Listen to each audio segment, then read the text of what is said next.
that small business, if it thinks it can have a voice in making laws in our country, would decide to have absolutely no voice at all in laws that were made in Brussels. And that's the point. You know, masses and masses and masses of EU law put into British law over decades. And you ask yourself a question: why is the European Union, why has it been for the last 20 years, in terms of economics, in terms of tech development, falling behind every other major region of the world? And one of the big reasons is it is stuck with technocratic and bureaucratic thinking. But look, we'll listen to whatever they have to say, but I would consider it, I'd be very, very surprised if our small business forum thought more unaccountable laws, which they could have no say over whatsoever, would be a good idea. Okay, Tim Ross, Politico.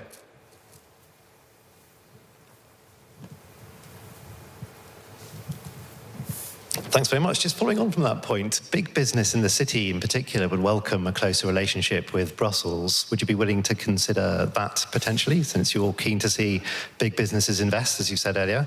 And secondly, you're aiming to become Prime Minister and to represent the UK around the world. Apart from Donald Trump, who you clearly talk to quite often, who else do you have a good relationship with, and who else among the world's leaders and politicians do you most admire?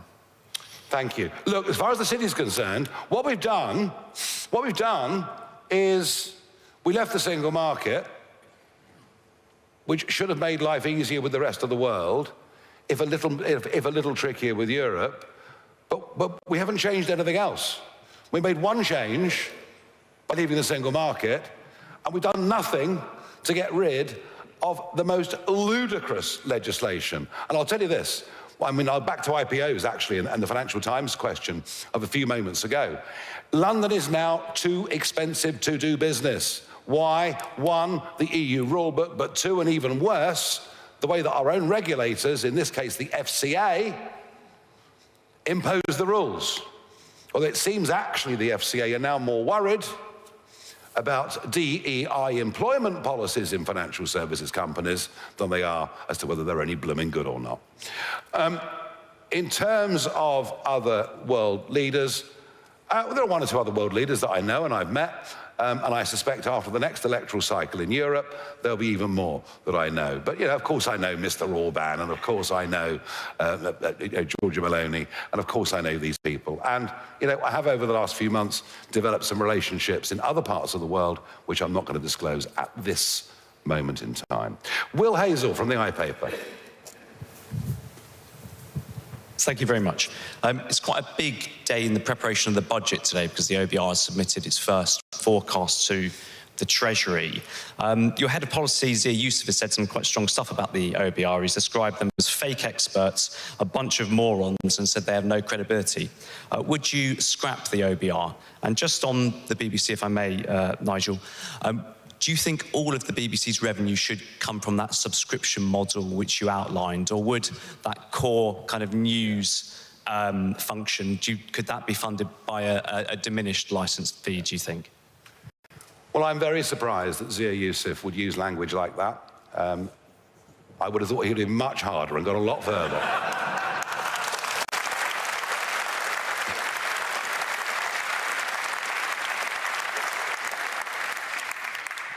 I'm not sure the OBR served any useful purpose over the course of the last few years. I think we elect governments to make decisions, not to rely on everybody else as an excuse. But look, we will look at that, debate that. So when it comes to the World Service, the funding of the World Service comes out of the Foreign Office budget, which is right and proper. You know, is there an argument? Most of the BBC services should be subscription. Is there an argument there should be a small subvention for news? I just think we're moving towards a world where we pay for everything. And if BBC News was good, would people pay a reasonable amount for it, just as they're paying for other channels or other news services? I think they probably would. But look, I'm going to work with Nadine Dorries on this. You know, she was the person really trying to drive change. She was the person that said that the last renewal was the last ever renewal with the licence fee as it's currently structured. So we're fortunate to have somebody in the, not here today, but somebody in the party who spent a lot of time, effort, thinking about this, thinking about Channel 4 News, getting rid of that, as a privatisation and many other things. So we'll fine-tune this, but on the big picture, I agree with Nadine years ago that the licence fee is not sustainable in its current form. Eleni Courier from The Guardian. Sorry. I just thought a bit of lesser. Right, is that better? Fine, thank you. Eleni Courier from The Guardian. Thank you. Picking up on what you said about lobbying by big business, will you set an example by stopping big businesses from sponsoring Reform's conference from next year? And secondly, No. can you tell us what your position is on electoral reform, and do you still back proportional representation? No is the answer to your question. No. I mean, I'm not against big business. I just want these guys to have a chance.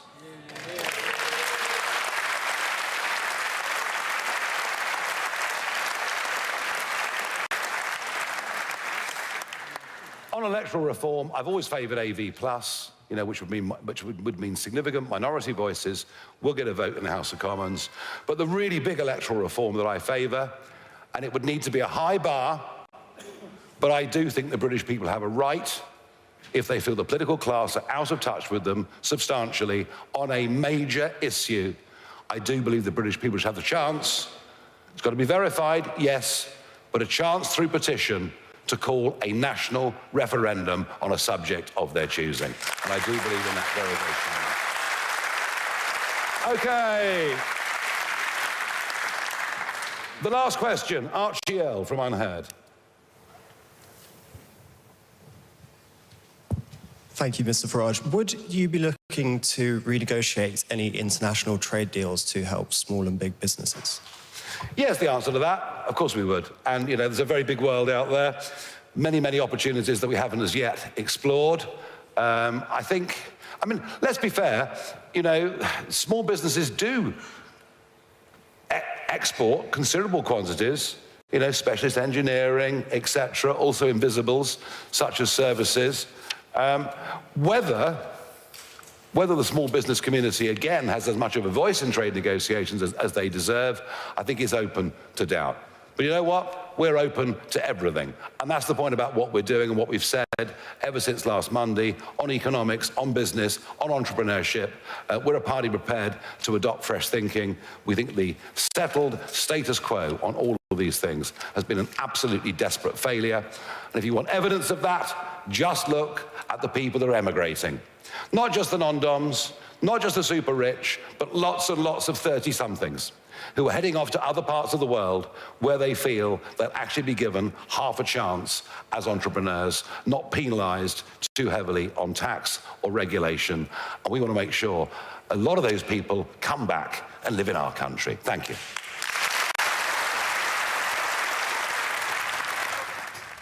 Well, we've been listening there to Nigel Farage announce small business for reform, his pitch to the small business community that he describes as the backbone of the British economy. Yeah, well, stay with us. Good afternoon, Britain. But we have some breaking news that we will bring you. Our Home and Security editor, Mark White, is there for us to give us more. Mark, what can you tell us? Well, another major development as far as the France returns deal is concerned. We can confirm today that a second small boat migrant who was deported under this return scheme has now arrived back across the English Channel and into the UK. This happened yesterday during Remembrance Sunday services across the country and, of course, in Dover, as these small boats were coming into Dover Harbour. And at that point, we're told, where almost 400 small boat migrants arrived yesterday. On board was a migrant who was originally part of this returns deal. He was quickly, we understand, identified through biometrics checks and will in due course be returned back across the channel. But of course it's deeply embarrassing for the government. Of course it is, because it was just less than a week ago that finally the man dubbed the hokey cokey migrant, the Iranian national who came originally on the 6th of August, and then was deported to France, but just a month later was back across in another small boat, and it took another 18 days then to send him back to France.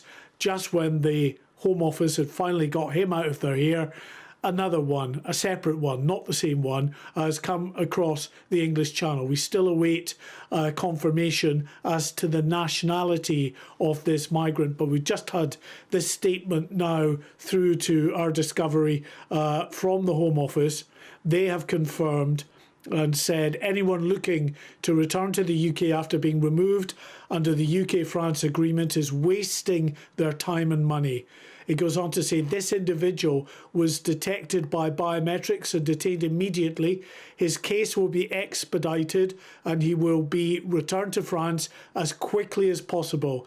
The message is clear. If you try to return to the UK, you will be sent back. We will do whatever it takes to scale up removals of illegal migrants and secure our borders.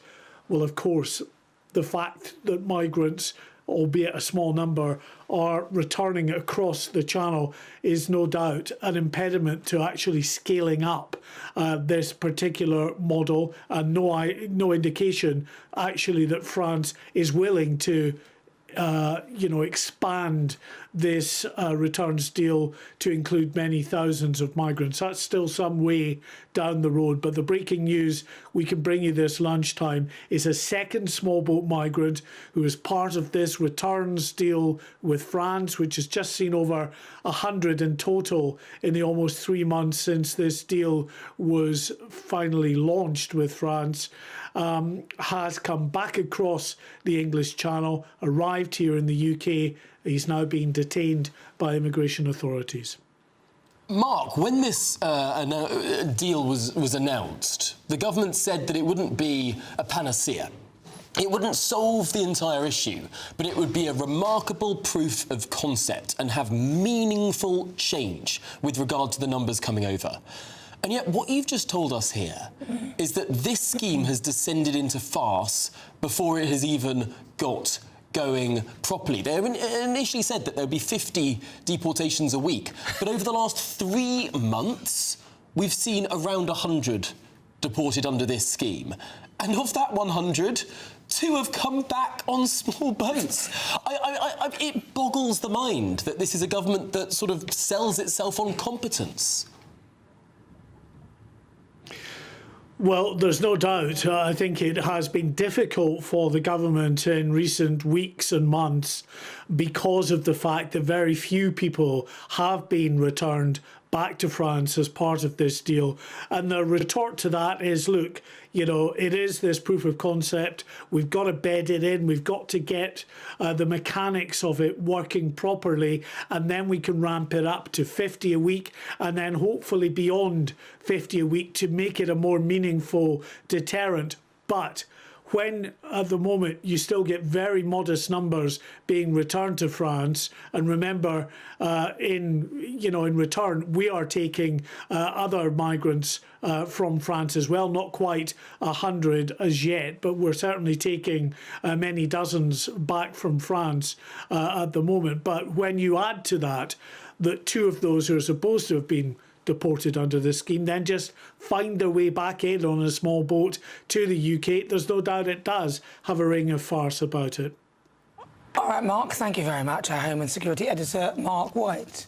You have 1 migrant in, 1 migrant out, bring him in, and then he comes and turns the boat about. You do the okey-dokey, and he comes straight back. That's what it's all about. I'll give him £500. Maybe you'll get rid of him then.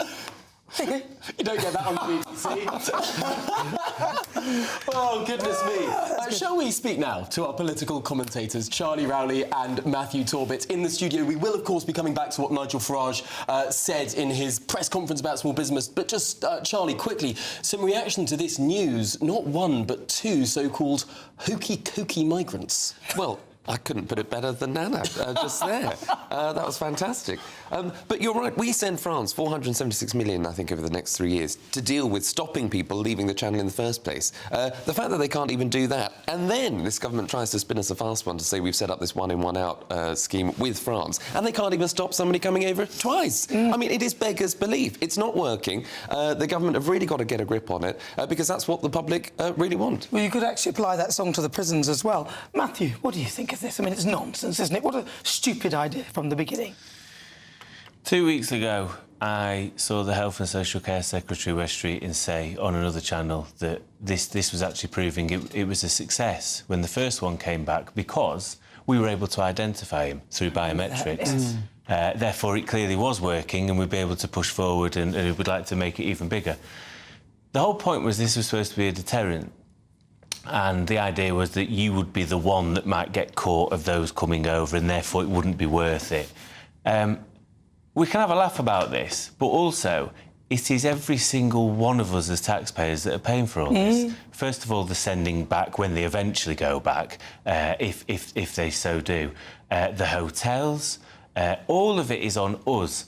And it's so frustrating from a Labour Party point of view, because you knew this was never going to happen. France have a veto on who they wish to accept or who they don't. It was so totally in their favour, whilst we're continuing to pay, as Charlie's rightly pointed out, a shed load of money for very little, it seems, when it comes to people coming over. And as long as the weather stays, you know, mild and peaceful and whatever, people are going to continue to come. It does seem that France has a complete stranglehold over this system. I mean, if there's a violent migrant, if there's someone with a criminal record, France can say no. That person has to stay in the United Kingdom. Despite the fact they were in France and got on a small boat to the UK, France can have an absolute veto on whoever it wants to send back. The terms of the deal that was signed with France, the government said this is a huge, huge moment, because never before has France agreed to a single country returns deal to send migrants back to France on a bilateral basis. The government said this was an enormously significant deal. But looking at it more deeply, I mean, this was a badly written deal. Yeah, I think the reason it was probably historical is because they probably couldn't, because we used to be part of the EU, and therefore these deals didn't normally used to happen, I think. I think it's short-termism. The government wanted a win. Therefore, this sounds nice in the headlines, but ultimately all people have to do is turn on their TVs and get annoyed every single day by seeing the boats get bigger and bigger and more people come. And ultimately, this is what's going to cost Labour at the next election, along with many other things. But this is the real core issue, I think, because people can so viscerally see it on their TVs every day. Well, you know, the Danish seem to have the right idea, because in Denmark, there's no right leave to remain. They come in temporarily. You can't bring somebody else. And the person, if you do bring, they have to be over 24 and all these things. And if you've taken any benefits, you have to pay them back, and all sorts of great ideas. They are also in the ECHR, and the Labour left is saying that's too harsh. It's remarkable, isn't it? The sort of Social Democratic Party that's run Denmark for more than a decade now. I mean, they don't really have a radical right force in Danish politics, mainly because the sort of centre-left government has done what the electorate has been asking it to do.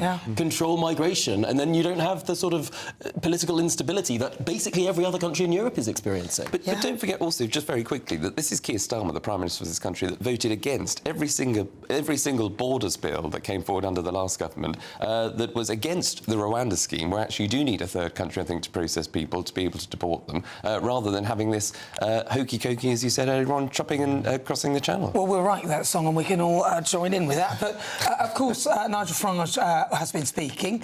I actually really loved the stance that he came from, and simply because he was talking about small business. Small business provide a lot of employment in this country, and he talked about IR35 crippling small businesses, which I know of because I was a small business many moons ago. 60% of business is small business, he said.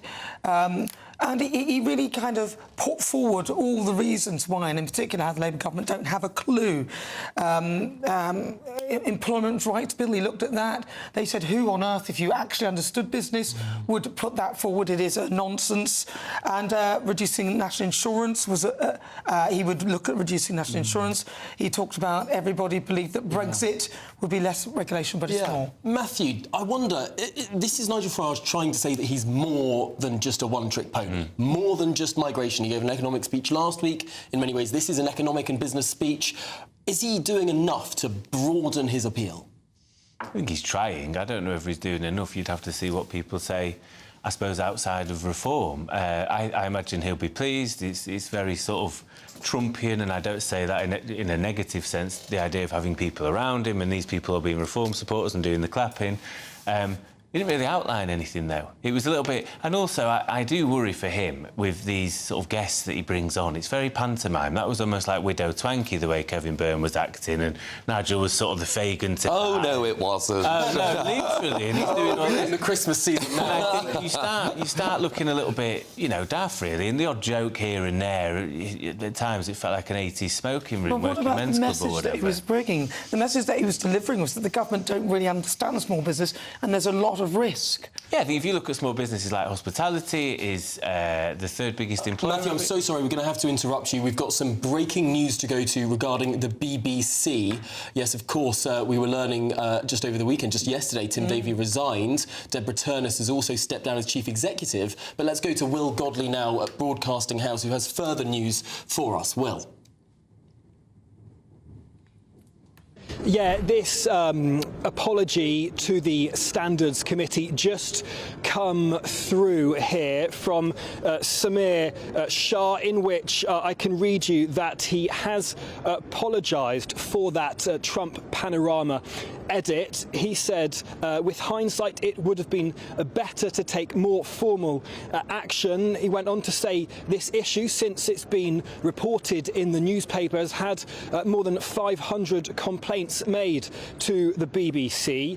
He said the conclusion of the deliberation at the BBC is that we accept that the way the speech was edited did give the impression of a direct call for violence. The BBC would like to apologise for that error of judgment. They also spoke about in this letter some of the other points raised by Mr Prescott, who of course gave this 19-page memo to BBC bosses back earlier this year when he was an external advisor to the Editorial Standards Board. And in this letter, the BBC chair said the interpretation that Mr Prescott has implied that he has uncovered a list of stories and issues that the BBC has sought to bury is simply not true, and his hit back at the fact that the BBC has failed to correct times when they have got it wrong, said that the BBC has often issued corrections, but on this issue of the President Trump Panorama and the issue about the editing of that speech made at the Capitol on the 6th of January 2021, where they spliced together two bits of his speech, made 54 minutes apart. The chair of the BBC has apologised for what they're describing as an error of judgment. Well, that error of judgment ultimately has led to two very high-profile resignations last night. The Director General of the BBC, Tim Davie, and also the CEO of News, Deborah Turness. When she arrived earlier today to the BBC New Broadcasting House here, she said that mistakes had been made, but said that there was no institutional bias at the BBC. Well, MPs will seek to want further, probably, reassurance that that is the case, potentially asking further questions, but that apology now with MPs as they look to go through that letter and work out what further questions they want to ask the BBC. All right, Will Godley, thank you very much. That's not enough, is it? Samir Shah, perhaps he should be the next one to go. There needs to be a whole overhaul of the environment, because it doesn't sound like they're even aware of it. That apology, it's one of those where you hear an apology, but this bit's OK, but we did that, but OK, I eventually accept that. I mean, shocking, really, I don't know.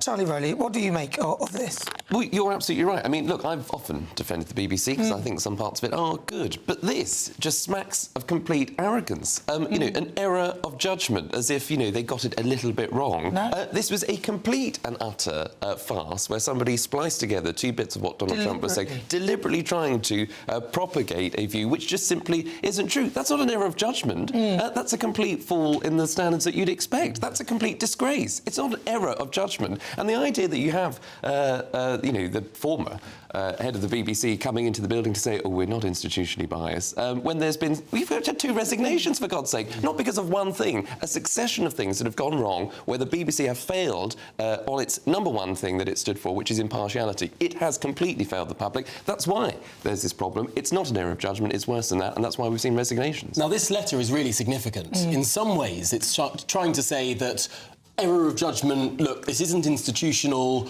the people have gone, this is the end of the matter. It's almost trying to draw a line under it. Matthew Talbot, do you think that this will succeed in drawing a line under it, or might we see more heads roll? I think it depends what else comes out in the news. There's obviously somebody leaking left, right and centre, and the disgruntled employees, no doubt, on both sides. I think the order that they've done this makes sense, though, because if... My logic was Donald Trump may well have sued the BBC, as he has done with NBC, what he's currently doing to the Wall Street Journal. I think if they'd have apologised before the heads had rolled, you're then accepting liability. That is an open case for suing. I think that's why the government has therefore lent on the BBC. Tim Davie has gone. Therefore, now they can apologise. I think Trump will be happy with the heads gone. It become a cultural thing. I think when you look at any sort of polling, the BBC is still a trusted news source amongst most people. Oh, I don't. I think this has been big damage, especially the coverage of Gaza. Well, if you want to argue with the data, that's up to you. No, I'm just saying that. But when you look at reform voters, that's where it becomes skewed, and there's about 50-50 where people don't believe what's being said on the BBC. Charlie, do you think he's right? No, I don't. I think people are losing confidence in the BBC day after day. But the point that you're making at the very start is the right one, that this has only come to light because of, as by what Will was saying there, by media coverage. The BBC knew about this. They knew about the splicing and of Donald Trump's statement, and they did nothing. They have covered up scandal after scandal, time after time. And that's why we've seen heads roll today. And I'm, sorry to see Tim Davie go, to a degree, because I actually think he could have been someone that reforms the BBC for the better, because he's quite outspoken. But he's completely lost confidence in the organisation, obviously. I'm not so sure he would have done that. I mean, I did say yesterday, I met Tim Davie at a Spectator party. Oh, yes. And I said, hello, Tim. I said, I'm Nana Akua. I used to work for the BBC. I now work for GBNews. And he went, well, you've made your bed. That's what he said. Now, Tim Davie's not here to defend himself, I do think but he did say that. It's interesting, people left and right that have been at the BBC or otherwise. Nobody's got a good word to say about Tim Davie. Now, I've never met him, but he seems to have that air of arrogance about him where he rubs everybody up the wrong way. So it's not a massive surprise, I suppose. He was, of course, the compromise candidate when the selection, if we remember back to Boris Johnson, there was a rather famous newspaper editor who was in line for the job, and then ultimately they settled for Tim Davie after a rather public back and forwards. But, of course, I mean, a lot of left-wing people at the BBC said, oh, he was once upon a time a Tory councillor and therefore they hate him, but a lot of people otherwise see the institutional direction of the BBC. Mark Urban, who was with the BBC for many, many years, left them just last year, worked for Newsnight. He tweeted something this morning that I thought was really, really interesting. And it goes like this. The BBC has a young, progressive workforce and an older management. Management has tried, often in vain of late, to maintain the old standards of impartiality. Now, not only can these two things be true at the same time, but this divide is central to the current crisis. You've got an old guard at the BBC who think things should be done in an old sort of way, but basically every junior position in the BBC, which is the vast majority of them, are staffed by young, progressive people who have a certain view of the world that is wildly out of step with the views of people out there in the real country. When you say that, though, what are you suggesting, that the older guard view life and the younger guard? What is the difference between the way they view them? I think that there will be lots of people at the BBC who believe in their heart they are completely unbiased. They believe they are doing straight-down-the-line news, but their worldview is just so different from the worldview that many people have elsewhere in the country. They will think something completely unbiased and respectful on, for example, transgender issues. They'll think that they're doing something right, whereas a lot of the country might think that that's an extremist position that they're taking. But their social circle is so different, their worldview is so different, that they can be honest in their view within themselves that they're being unbiased. So you're saying- whereas most people would look at that and say, well, that's a biased point of view. Do you think that a lot of the young people have been captured by a lot of the ideology? I think they and just the live in a older different guard? world. But it's the older guard who let that go through. I mean, remember the chance death to the IDF? They all thought, and from what I can understand, a lot of reports there, a lot of people thought that's perfectly good. No, well done to Bob Villan when he came off stage. Apparently they're all congratulating him and couldn't see that there was a problem. And Tim Davie was apparently there. Well, Tim Davie, I don't think was at that specific concert, but he was at Glastonbury. That's the one I'm talking about. This is the thing. I'm talking about. This is the thing. That is the... How many... Yeah. Sorry, No, of course, I that is completely understand what you're saying. But I think that again, is how senior was the person who could make the call on the Bob Villan thing? That would have been Lorna Clark. Would it have been someone absolutely on the board of the BBC, or would it have been someone that was relatively younger, relatively more junior? No, I think that was Lorna Clark. I know Lorna Clark as well. I used to work with her when I worked at Kiss 100. And she is one of the big bods at BBC Radio 2. I think she's moved aside to do other things. But she was one of the big decision makers there as well. And she's been in radio for many years, and I've worked alongside her. And she was above me, a senior person. So I don't see why she would have thought that was OK. But you're absolutely right. And that tweet that you've read out, it doesn't just end with the BBC. That's the problem with government and Whitehall and civil servants. You've got a number of people that are working in positions, often junior or back office, as it were, that are throwing their view of the world forward, and they're not necessarily taking the directions of what ministers want and what the public want. So that's why you see it's so difficult sometimes to get change, and that's why there are so many fights, particularly within the Home Office, might I add, because successive Home Secretaries have tried, as we just talked about, to do with the small boat crossings, but you'll get a plethora of junior civil servants who are the ones that are actually working away in the background, doing the legwork, but actually believe that everybody that comes over in a small boat is a refugee. Yeah. Or they have a particular view of the world that is counter to actually what common sense views are and what the public and ministers actually think. And that goes, again, to the BBC. The other thing is, it's the gall of them to try and discipline Martine Croxall. As I understand it, she was reading a quote, but then she kind of, corrected it in her view because pregnant people are women. She raised an eyebrow, and the BBC have the gall to say, how dare you? 20 people complained, and that was it. She's to be disciplined. The complaint was upheld. It's like, what about half the population who are women who would have been deeply offended by being called a pregnant person? Now, I just want to read some elements of this letter that we've got in front of us, and it's a letter that runs to 24 pages, but it opens, and of course Samir Shah, who's the chair of the BBC, he opens by acknowledging the resignations, but says Tim Davie has been an exceptional Director General and leader, not just of the BBC, but of the UK creative industries. He led the BBC with great integrity, enormous talent and extraordinary resilience, transforming the BBC to serve all its audiences. This is gushing with praise for a man who's just resigned. It's a little bit jarring. In disgrace. He's not just resigned after a nice time and it's all gone all rather well. He's, as I said earlier, you should not be a household name if you're the BBC Director General, particularly if it's for all bad things. Somebody name me a positive that you could reel off that Tim Davie has done. It's very concerning. I think that the thing that we have to remember is the media, and particularly the BBC, it's an elite institution. And unless you're lucky enough to get a break, there's only so many types of people that could do unpaid internships, or somebody whose dad may have been a producer or presenter there many years ago. So you're always going to get a certain type of person working there, which is going to be London-based, maybe progressive in their thinking, no doubt, and therefore feel like they want to have their say on the world. It is a bit... sorry, go on, Tom. You've got more of the letter. Yeah, I was just going to point out that there were over 500 complaints about the Panorama programme, and these are being dealt with in the normal way, says When this were letter. they put in, though? Because I had read earlier today that when it was aired, there wasn't a single complaint. So this is since the publication of Mr Prescott's memo, right, linked memo, there had subsequently been 500 complaints. Because I wonder where this has come from. Not that it's like sticking up for anybody that's done it, but there was no complaints at the time, nobody's noticed. It's only recently come to light, and whether this has come from Prescott's letter or whatever else, nobody seems to have noticed for quite some time. Well, perhaps it's all the sort of the things that have happened, Martine Croxall, the whole Gaza stuff. Maybe you just had quite enough. Maybe a whistleblower, yeah, possibly. Yeah. But of course, what this has done is highlighted, because this dossier, the notes that Mr Prescott put out, this was a sort of it was designed to be a wake-up call for the BBC. And I suppose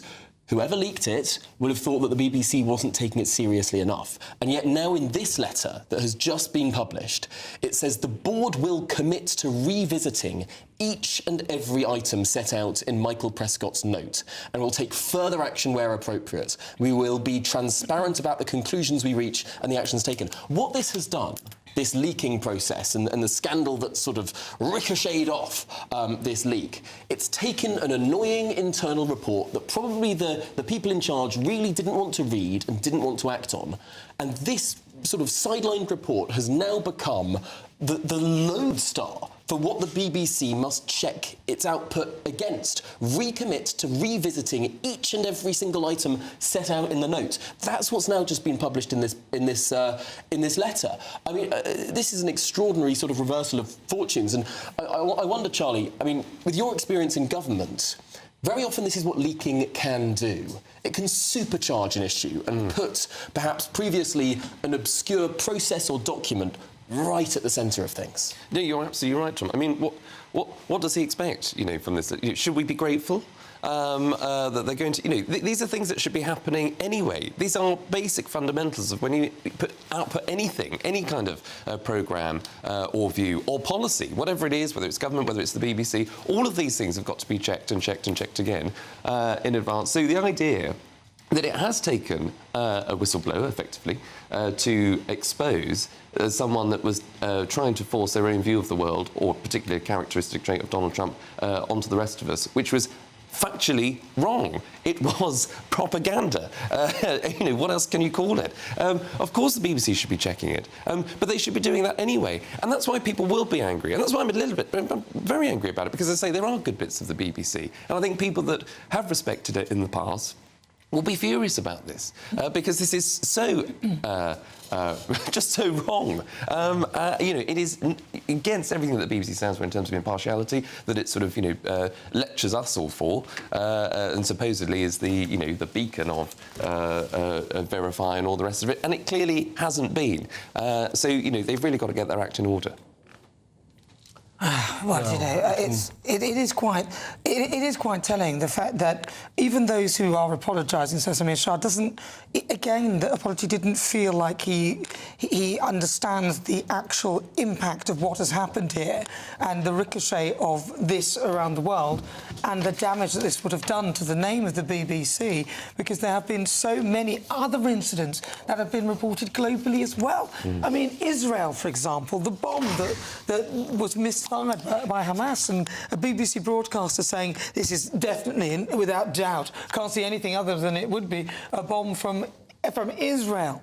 And of course, if even the apology was almost not an apology when they were apologising for it, everything, it seems, when they get things wrong, it takes a lot for them to make a real apology. And the other thing is that they have resigned when really they should have been sacked. And there's benefits to resigning. And I think they should have been sacked. I think they can access all the pensions and everything else that they're going to get. He'll probably get a big golden handshake for stepping down. I think that's totally wrong. I think what it shows, all news outlets could probably take a leaf out of things like the Israel bombing situation, is we live in a time where people and organisations want to be there first. It's far more important to be accurate than to get there first, but have to apologise much later, especially when you're dealing with situations such as what's going on in the Middle East, because you don't know what that misinformation can trigger, potentially on the other side and things like that. So I think it's a lesson for all, really, and particularly the BBC who did as such. But that's, I think you're absolutely right, Matthew. But that, again, is why there's going to be so much criticism of the BBC, because it's not just about getting there first or factually. It's presenting a view. They've presented a left-wing biased view, whether it's anti-Trump or whether it's pro-Palestine. We're talking about this apology. We've got this up on the screen right now. The full, it's a long letter, but this key paragraph on the screen now, I'll read it for those at home. This is the entire apology in the very long letter. Since the publication of Mr. Prescott's memo, this issue has led to over 500 complaints. These are now being dealt with in the normal way. It has also prompted further reflection by the BBC. The conclusion of that deliberation is that we accept the way the speech was edited did give the impression of a direct call for violent action. The BBC would like to apologise for that error of judgment. That's the apology in full. One little paragraph in a very long letter. Well, that is just... It's distorting the truth. That's not an error of judgment, and it's a distortion of reality. You're absolutely right. And the reason why I'm a bit furious, actually, now, because the more I think about it and the more incensed about it, because you asked me earlier on about government, Tom, and if I was in government as an advisor, as I was back then, that apology would not be acceptable. If you're a government minister, you'd have to front that up fully and say, we take full responsibility, it falls way below the standards that are expected, this was a deliberate attempt to mislead the public, we unequivocally apologise, these are the people that are losing their job over it, and this is what we're going to do to rectify it. The idea that pithy paragraph in a 24-page letter trying to explain away the problem is not good enough. Matthew, do you think this is a mealy-mouthed apology? I feel like what Charlie said, if I was to receive an apology like that within the context of a 24-page letter, I'd think, you don't really believe this, do you? You've been dragged to this apology. You don't, you know, this is not a full-throated, and we hold our hands up, we've got this one totally wrong. This is, I'm saying sorry because you're asking me to say sorry. That's the way I would read it. I've not seen the full 24 pages, obviously, and what is detailed within it. I suppose others will say, yeah, but they have apologised. You know, they've admitted wrongdoing. Whether it be good enough for other people. But the fact that they sat on this information for about 6 months, knowing full well that they're distorted, that there was a distortion in the truth, doesn't really cut it for me. I think Samir Shah needs to go as well, and I think they should look at their pensions as well, because this is this is almost, you know, when you're fired because you've done something bad, so you've defamed and brought the name of an organisation into disrepute. That is what has happened here, and I don't think just resigning is good enough. And yet, isn't the reason that this is so damaging? It's not because of one edit on one Panorama programme that not much of the country watched. It's not because of that. But that is so indicative. It's almost the straw that broke the camel's back. It's not hard to believe that people who edit BBC Panorama really don't like Donald Trump. I mean, that's not the biggest stretch of an imagination. I mean, the fact that this story is the one that broke out probably hides the fact that there are going to be hundreds, if not thousands, of little instances like this where the core duty of the BBC, which is, without fear nor favour, to present a balanced, impartial view of not just the news in this country, but the news around the world, where they have failed time and time again because of deep-seated personal opinions that have been brought forward. I mean, this one edit probably, Charlie, reveals much, much more. 100%. And you can just imagine the backslapping that went on at the pub after, you know, whoever edited that put it together, told their mates or who was putting it together, oh, you know, what a stitch-up job, what a hatchet job this is, because this is their view of the world and this is what's going out to the public. Oh, you know, aren't we brilliant? You can just imagine that kind of culture. And this is, again, you know, you've listed them already. You know, Bob Villan at Glastonbury, Martin Croxall getting a completely different standard of treatment compared to people like Gary Lineker, that was able to tweet no end views that he thought was appropriate, which clearly weren't. But because he was some sort of freelancer on a different contract, that was very different. Plus, he was their highest paid presenter. Not least, you know, the amount of complaints that were received by, you know, Hugh Edwards before the whole scandal and trial broke. You know, people complained, and the BBC did nothing about it. They haven't acted when they should have done, and that's why we're seeing the resignations that we have today. Well, they've thrown some of the presenters under the bus as well. They've enabled behaviour from people like Greg Wallace and Russell Brand. And then when that is suddenly highlighted, they go, oh, no, nothing to see here, nothing to do with us, get rid of... And I just think, well, you kind of enabled these people in some respect by knowing that they were trading on this trait of their personality, and that was part of the appeal, and you allowed it. And then suddenly, when that's no longer in favour, and it's no longer the flavour of the month, it's like, oh, terrible. I mean, they allowed Joe Brand to make that comment about battery acid. I mean, that was terrible. How was that allowed? Gosh, yeah, I remember Terrible. that one. That was extraordinary. There is so much to discuss here, but let's bring in the voice of the former BBC executive and presenter, Roger Bolton. Roger, thank you so much for making the time for us this afternoon. It's an extraordinary afternoon of breaking news. Firstly, your response to this apology, because it's rare that we get an absolute mea culpa, and I suppose whether it's mealy-mouthed or otherwise is to be interpreted, but it's here in black and white, the words, error of judgment. Yes, well, first of all, this is a week late, isn't it? I mean, the BBC has been arguing amongst itself, and it's been a public relations disaster for the BBC. You have to ask the obvious question, which is, if they recognise it's a mistake now, why didn't they recognise it was a mistake before? And it clearly was a mistake. The unfortunate thing about it is that people like you, and I've just been listening to your previous conversations, generalise from that to say this is representative of the whole of the BBC and prejudice and this, that and t'other, which I don't agree with.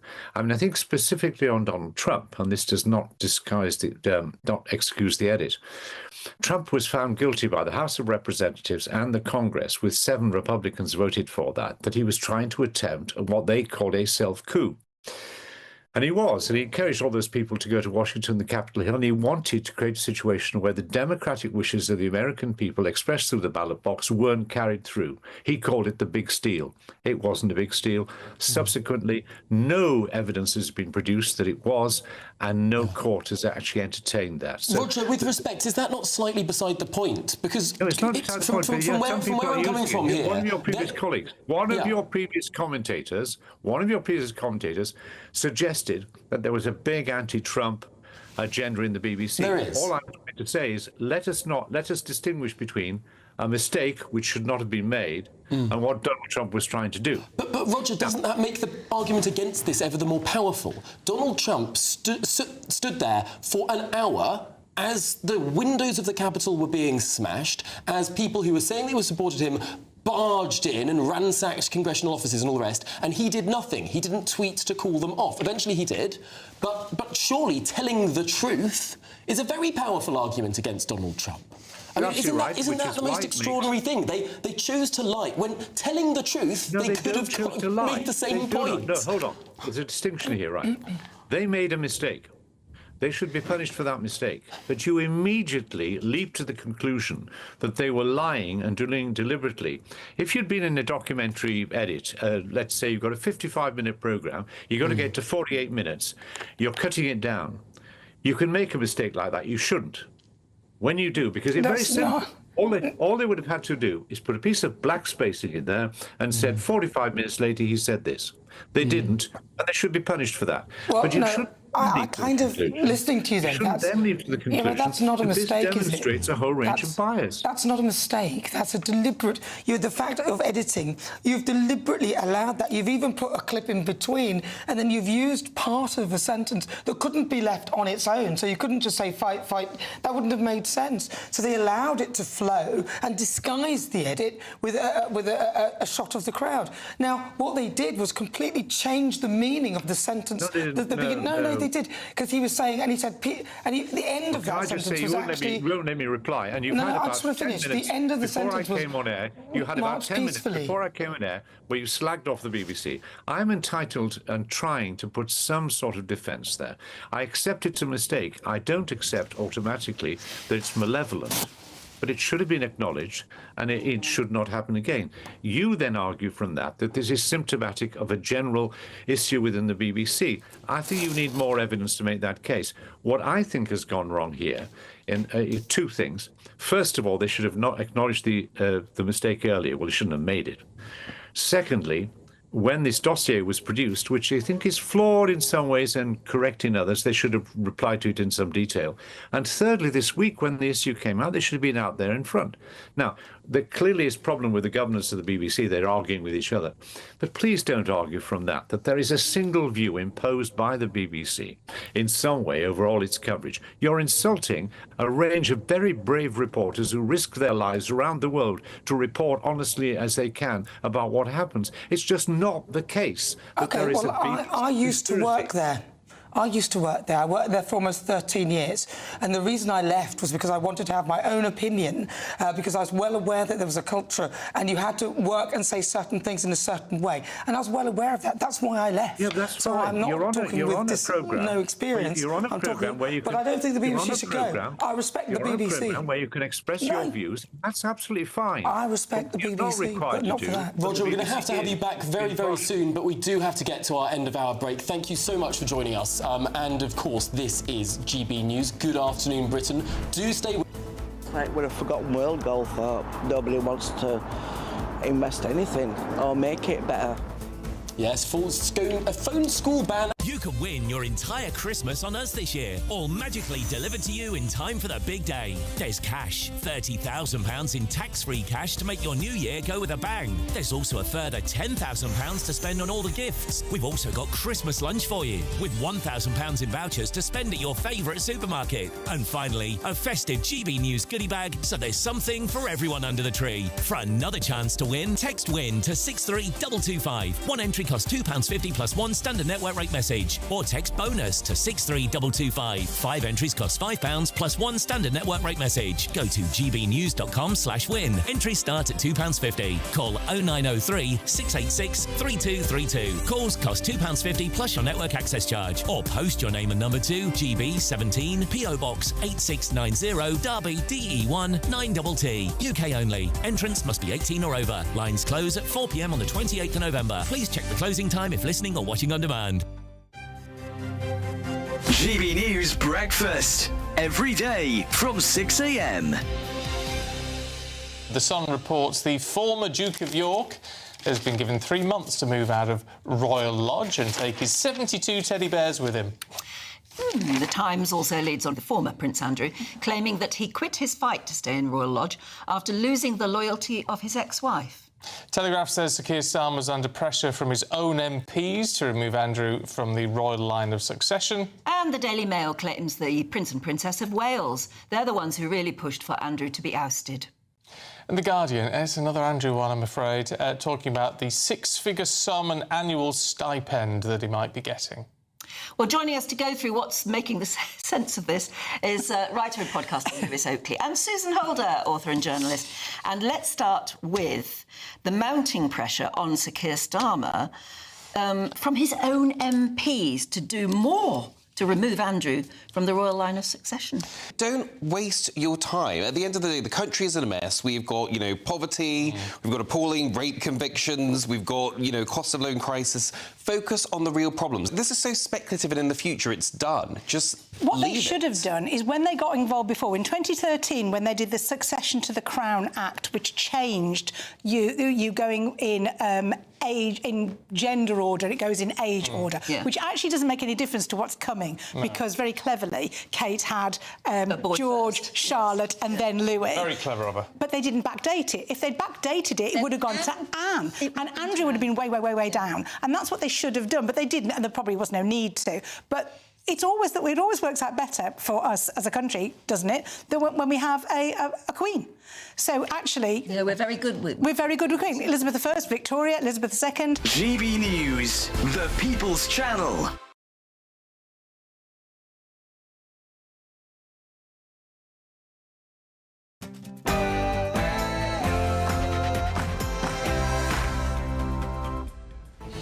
Good afternoon, Britain. It is 1 o'clock on Monday, the 10th of November. I'm Nana Akua. And I'm Tom Harwood. So, the BBC is in crisis. The broadcaster's chair has apologised for what he calls an error of judgment over the Trump edit of the BBC Panorama clip. We're going to walk down to the Capitol, and I'll be there with you, and we fight. We fight. Yeah, the BBC chair giving an apology for what they're describing as giving the impression for a direct call for violent action in that edit, as they're immediately appointing a new director of documentaries. Well, it's not just crisis at the BBC, no, crisis at our borders too, as over 2,000 migrants have illegally crossed the channel since Thursday. Nigel Farage says the lack of investment in the UK will get worse if Rachel Reeves touches the dividends. 5.6 million businesses. 13 million staff, 50% of jobs in the private sector. It's about time they had a voice, and we intend to give them that. Elsewhere, teenagers and parents are taking on the government over the use of phones in classrooms. Will there be an education without a mobile? Will there ever be education without a mobile phone in sight? Like we're a forgotten world, Goldthorpe. Nobody wants to invest anything or make it better. And Goldthorpe residents band together to save their village as big businesses are forced to close down.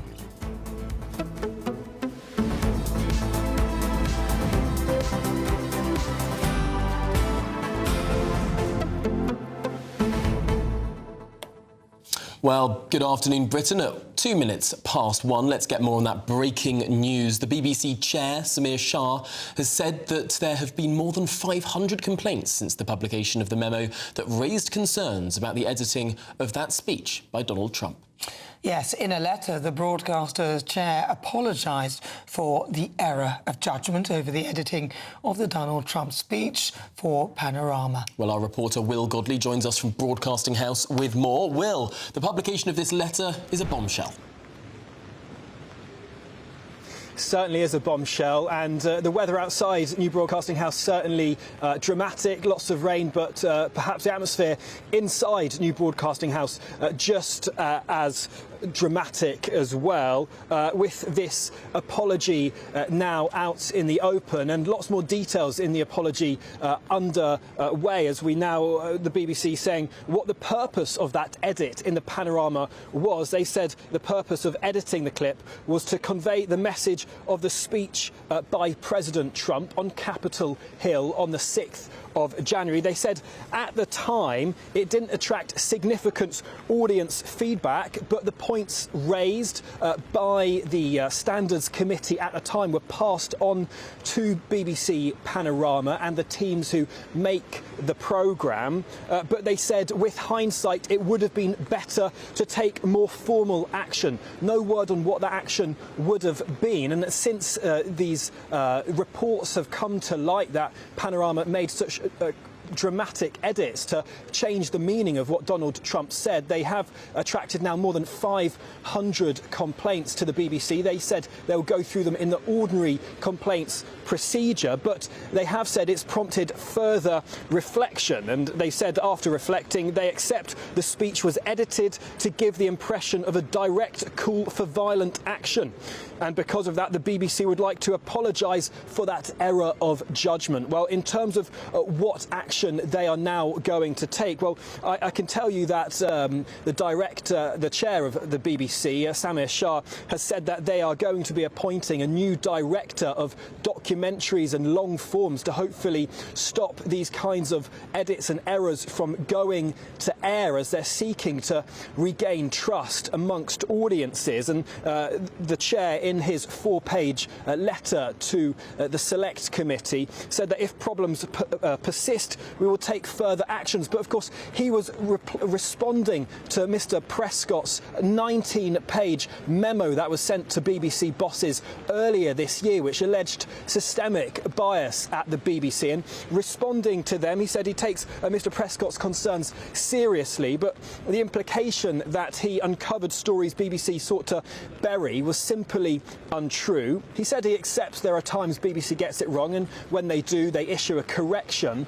But on the issues of systemic bias, well, a large proportion of that is down to BBC Arabic and their reporting of what's happening in the Israel-Gaza war. Well, I can tell you that the chairman of the BBC has said they have recently appointed an Arabic-speaking head of editorial for that channel, and they've also said that they are committed to revisiting every aspect that Mr Prescott raised in his report, that 19-page memo detailing widespread systemic bias that he was alleging, not only when it came to reporting in Israel or reporting on Trump, but also reporting on gender issues, trans issues, and also race issues as well. And the chair of the BBC, to end his letter, said the BBC must champion impartiality, and he said he will personally ensure the BBC continues to take necessary action to ensure the BBC retains trust and confidence of the public. Well, that is increasingly important at the moment, as the BBC only have 2 years left on their current charter, as they will now seek to have the conversations to look to renew that charter. Well, that will be the job of the new Director General when they're appointed, with a #1 mission to regain trust in the public. Will Godley, thank you very much. Interesting that Samir Shah says that he will personally ensure that the BBC continues to take. That is on the assumption that he still has a job, to be honest, because I don't think this is enough. Although I do feel sad for Deborah Turness, because she's actually a very good journalist, a very good broadcaster, and she's the CEO of BBC News, and it is a shame that she has to go. But she was the person who says the buck stops with me, and there was none of this Tim Davie going AWOL and disappearing. She stood there and accepted that she should be held accountable. Well, shall we discuss some of this with the former Culture Secretary, Sir John Whittingdale, who we got a sneak peek of just a moment ago. Sir John, thanks indeed for joining us. It does seem really that the BBC is in a deep, deep crisis. Oh, we can't hear you, John. Are you on mute? Try again. Let's see if we can get the audio sorted out and be back with Sir John as soon as we possibly can. But, Nana, I think it's really important to reiterate what has been written in this letter, because it says that... Oh, I'm hearing that Sir John is actually ready at this time. Let's try that again. Is the BBC in crisis? This is a crisis that has been sort of brewing for a long time. The Michael Prescott revelations were truly shocking, because what they showed was not just a single incident where the BBC got it very badly wrong, but a whole catalogue of reporting which failed to meet the impartiality standards we've come to expect from the BBC. And because I've always felt that the BBC's strongest asset is its reputation for objectivity and impartiality, that is threatened by this, and people will no longer feel able to trust the BBC. So it does represent a real threat to the reputation around the world of the BBC. Do you think, Sir John, that they have taken this really seriously, though, as in they understand the implications of what this will mean? The fact that this is kind of a global thing. Donald Trump is, the person who they've kind of doctored the footage or allowed that to go out there, and so that makes it an international kind of scandal. Do you think that the way they're behaving shows that they are aware of the magnitude of what has occurred? Things that worried me most was not just the revelations contained within Michael Prescott's report, but the fact that he gave this to the board quite a number of weeks ago, and absolutely nothing happened. It appeared to have been put on a shelf and forgotten about. And it was only after it leaked into the Daily Telegraph that any of this started.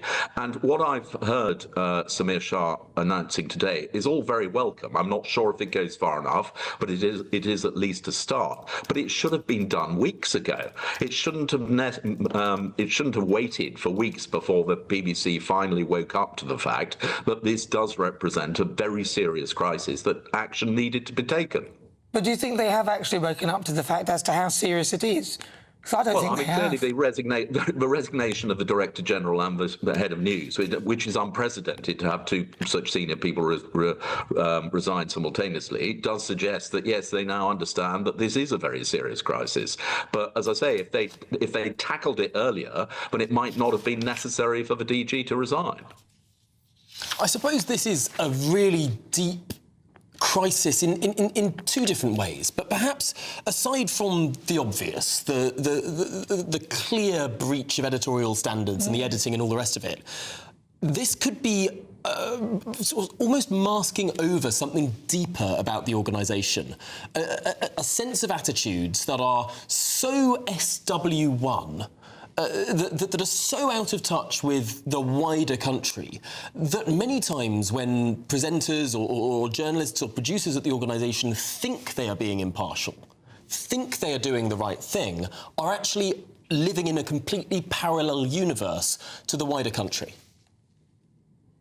There's a lot in that. I don't believe that the BBC is biased in that they all want people to vote Labour or whatever. I think they are genuinely committed journalists who do their best. But I think you are right that there has been a sort of institutional mindset for a long time, which has meant that, for instance, going back to the Brexit referendum, they didn't really think that anybody was going to actually vote for Brexit. They downplayed and didn't ever really appreciate the strength of feeling amongst the people about the level of migration and the small boats crisis. And the revelations in the Prescott report show the same sort of attitude, very much sort of anti-American, very liberal left, very anti-Israel, very pro-woke. And I do think that that has been a culture within the BBC. It is not a deliberate bias. It's exactly as you describe. It is a mindset, a view of the world, which is actually quite a long way removed from most people. But even in this apology letter, Samir Shah calls it an error of judgment. That, to me, kind of sounds as though he thinks, oh, well, we'll do it was a complete distortion of the facts. That's not an error of judgment. I completely agree. I mean, error of judgment sounds like a sort of minor slip-up. Yeah. I mean, I cannot understand how any professional journalist doesn't look upon what happened on Panorama with complete horror. I mean, it was a deliberate creation of a picture which was completely false. And, as the chair, I think, does admit in his letter, it created an impression that Donald Trump was inciting people to go and sort of break down the doors of Capitol Hill, which wasn't what he was saying at all. And so it isn't just an error of judgment. And the question is, they must have known that that was the result of by putting those two clips together, and therefore, it looks more like a deliberate attempt to distort. You see, that's why I say that I don't think they're taking the BBC understand the magnitude of what has gone on. And yet, what they do, what Samir Shah also says in this note is that Michael Prescott's own note, the dossier, the so-called dossier that really kicked this all off, which wasn't just about the Panorama edit of Donald Trump. It was a litany of lots of different instances of bias, everything from Israel-Palestine to the United States to transgender issues, whatever you want to name it. It was all there. But now Samir Shah says that the board will commit to revisiting each and every item set out in Michael Prescott's note and take further action where appropriate. This looks like the BBC is going to actually at least try to look at all of these instances of bias and perhaps the pervading culture that Prescott was talking about. But of course it's welcome, but this was a note which Michael Prescott sent to the board quite a number of weeks ago. So that what they've announced today should have been the immediate reaction as soon as they received the dossier. Instead, they did nothing. They've been forced into it by the publicity and the general concerns expressed. But, they have been aware of this for a very long time, and as far as I'm aware, did nothing about it. Well, do you not think that they also come across as a little bit ridiculous after the upholding of 20 complaints for Martine Croxall, just for, she was reading, I think she was reading something that had been quoted, and then she then said women instead of pregnant people and raised an eyebrow. And, of course, that was taken very seriously. Yet this entire, changing of a narrative and allowing it to go in one of their flagship programmes seemed to be OK. Well, again, the Michael Prescott's report details numerous occasions on which the BBC appear to have adopted a position where they are extremely sympathetic to the pro-trans lobby and very critical of anyone who doesn't support that viewpoint. And again, it does beg the question of impartiality. And the accusation that the BBC in some ways have been captured by this view is one that has been made over many months, including by journalists on the BBC, in the same way that on the Israel-Gaza issue, Danny Cohen, a former senior BBC manager, has said that for as long as he can remember, the BBC has had this attitude. So there are areas where there are real concerns about the stance taken by the BBC, and I hope that is something which this investigation, which the board have pledged to carry out out will address. And very quickly, John, do you think that there needs to be a relook at how the BBC is funded? Would you get rid of the licence if you were to recreate it? Well, the one thing I would say is that I think that is a wholly separate issue. I don't think we can combine or conflate the two. But what I would say is that the licence fee is unsustainable in the long term. Well, we'll have to watch this space, I suppose.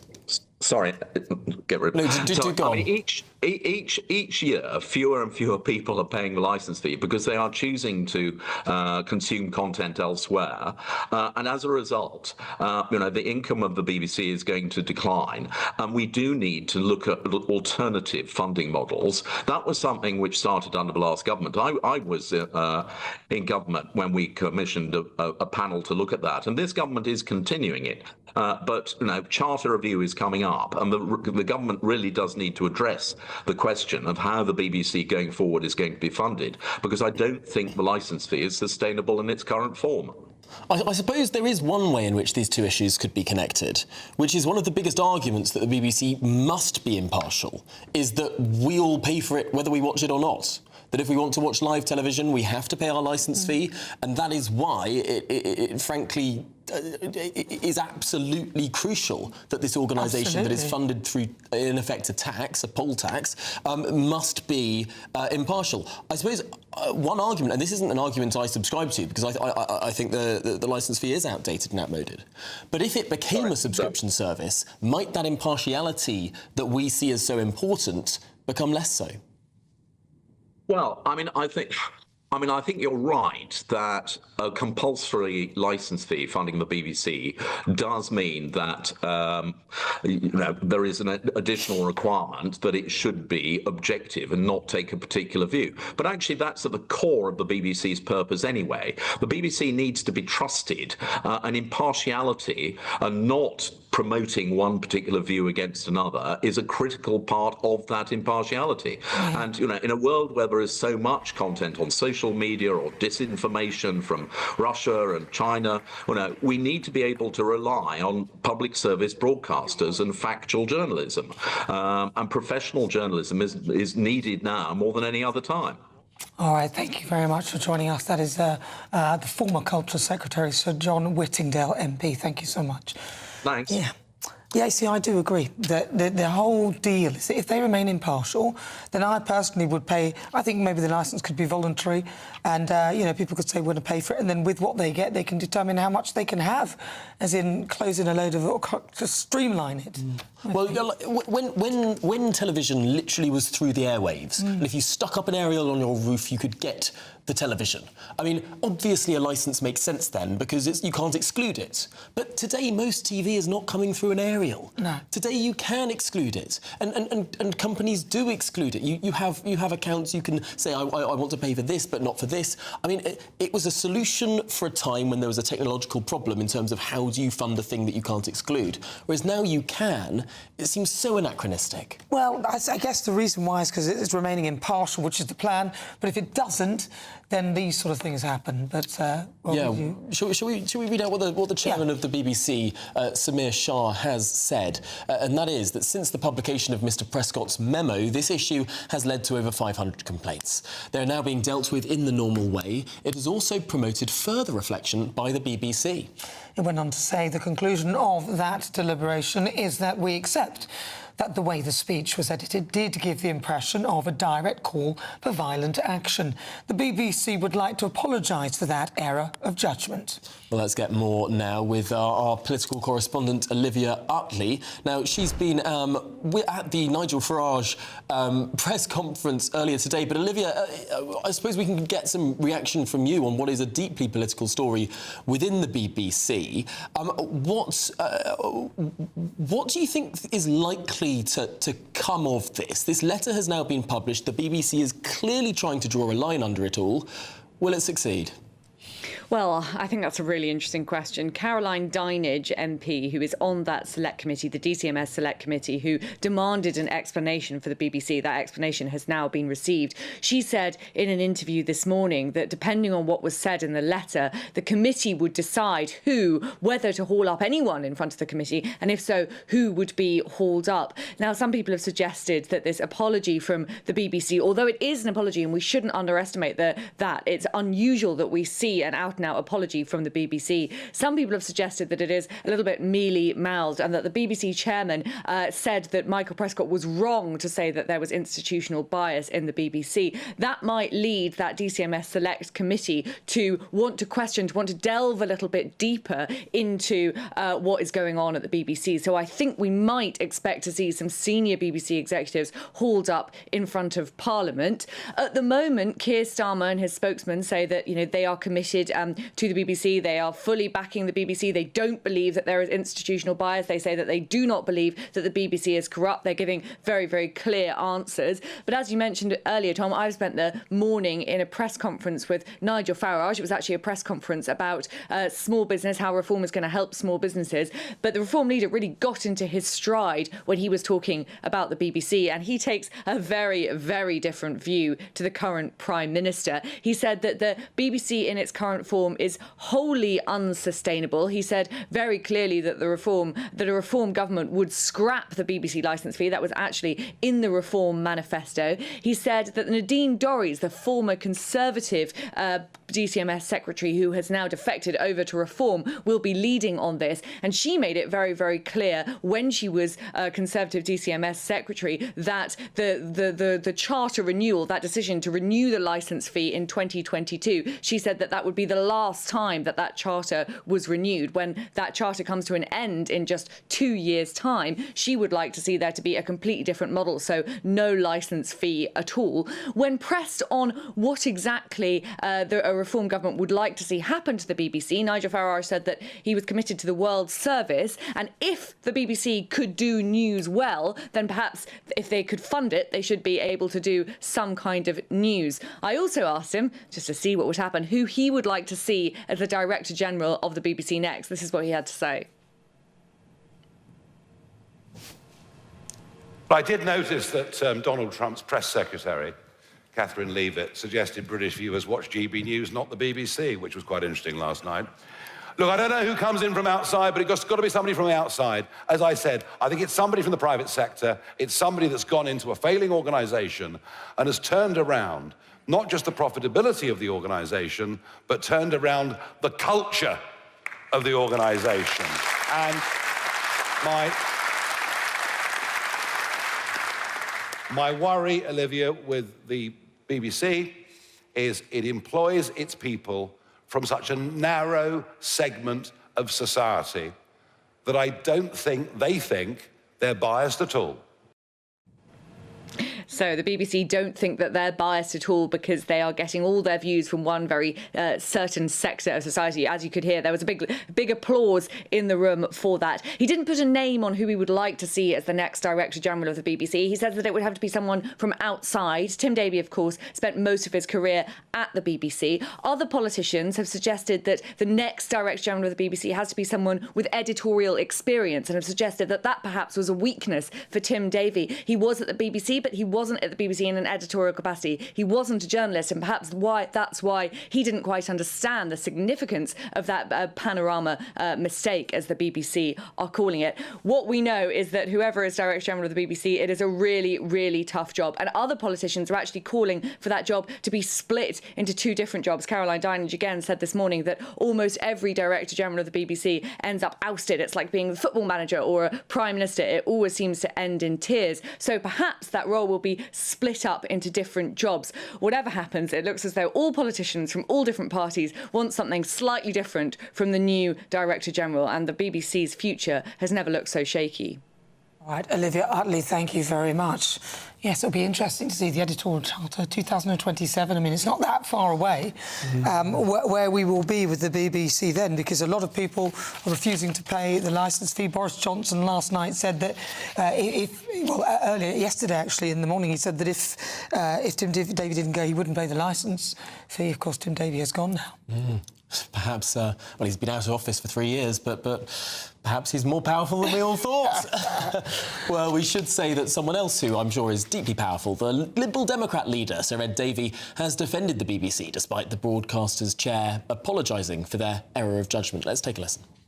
I've said the BBC isn't perfect, and we've had our criticisms, but it is the one institution that's protecting British values from a full Trump takeover, and as that very precious institution, Liberal Democrats will defend it. I think the board of the BBC certainly have questions to answer about how they have handled this, but I think the key issue for politicians today is, are they going to defend the institution of the BBC? It's a world-leading institution, the most trusted media institution in the world, and we should protect it. That's why I have written to the Prime Minister, Keir Starmer, Kemi Badenoch and Nigel Farage to see if they'll join me in criticising Donald Trump. You see, I think the problem again with the BBC is that their editorial guidelines are quite structured and very specific, and their training is very, very good. So I was a BBC-trained journalist, and I was taught never to do what that has been done there, with the slicing of clips to change the meaning of something. So they're falling short of their own guidelines, and their own trainings, which are, I would say, are really quite exceptional. Which is surprising in one way, but perhaps utterly unsurprising in another way, because if you go into your edit room as someone overseeing the programme or whatever, and you have the mindset, orange man bad, you have the mindset that, of course, this speech was calling for violent revolution. Of course it was. Everyone says it was. Everyone I know says it was. Then if you see an edit of the speech where Donald Trump calls for violent revolution, you don't think there's anything wrong with that, because, of course, that's what that nasty orange man said. And you don't actually bother to check what he said in reality, because you exist in this sort of groupthink bubble where you only see one side of the debate, and therefore you are completely blinded to the reality of the situation. Well, and in that way, you kind of breach your own editorial charter, which says that you must show due impartiality, which is a reflection of lots of different views, and therefore enabling the viewer or listener to come to their own conclusion.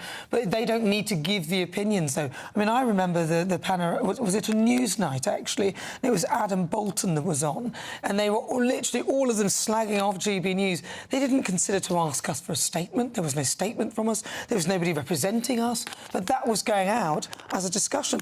The same sort of thing with Question Time, when they end up with most people all hating Reform UK or hating the right wing, but yet everybody supporting the left wing. It's just almost as though they've forgotten that they need to show balance. Oh, the Question Times that were around the time of Brexit were always very, very funny. I was on a number of occasions the sole one Brexiteer on the panel, and everyone else had voted Remain, and it's such a perennial issue. That they sort of make lip surface towards trying to fix time and time again, year after year after year. And they've had these conversations for decades. And yet it doesn't seem that things change. All right, well, joining us now is journalist and broadcaster Andy Jones. Andy, welcome to the programme. So, Andy, what are your initial thoughts? Have the right people gone, or does more need to happen? So I've worked extensively across the BBC. I've worked on BBC One's Inside Out, BBC Two's Victoria Derbyshire show. Immensely proud to work on a number of BBC products, You and Yours from our own correspondent, all sorts of different things in TV and radio, embedding with undercover police in the Met, a report from migrant camps, all sorts of things. The biggest problem at the BBC, to my mind, is revealed by Deborah's statement as she left head of news. She said she's delighted to have left Britain a kinder and more tolerant place. Well, that's a noble virtue, and no one wants to have a Britain that's less kind or less tolerant. But when you start seeing news through the prism of kindness and tolerance, you're automatically, as Tom was saying earlier, seeing orange man bad and Donald Trump as an unkind and intolerant person. So it's almost open house producing what you want about Donald Trump. And this obsession with kindness and tolerance is just why BBC wholly missed the grooming scandal, grooming gang scandal, wholly missed the sort of mermaids and Tavistock gender scandal.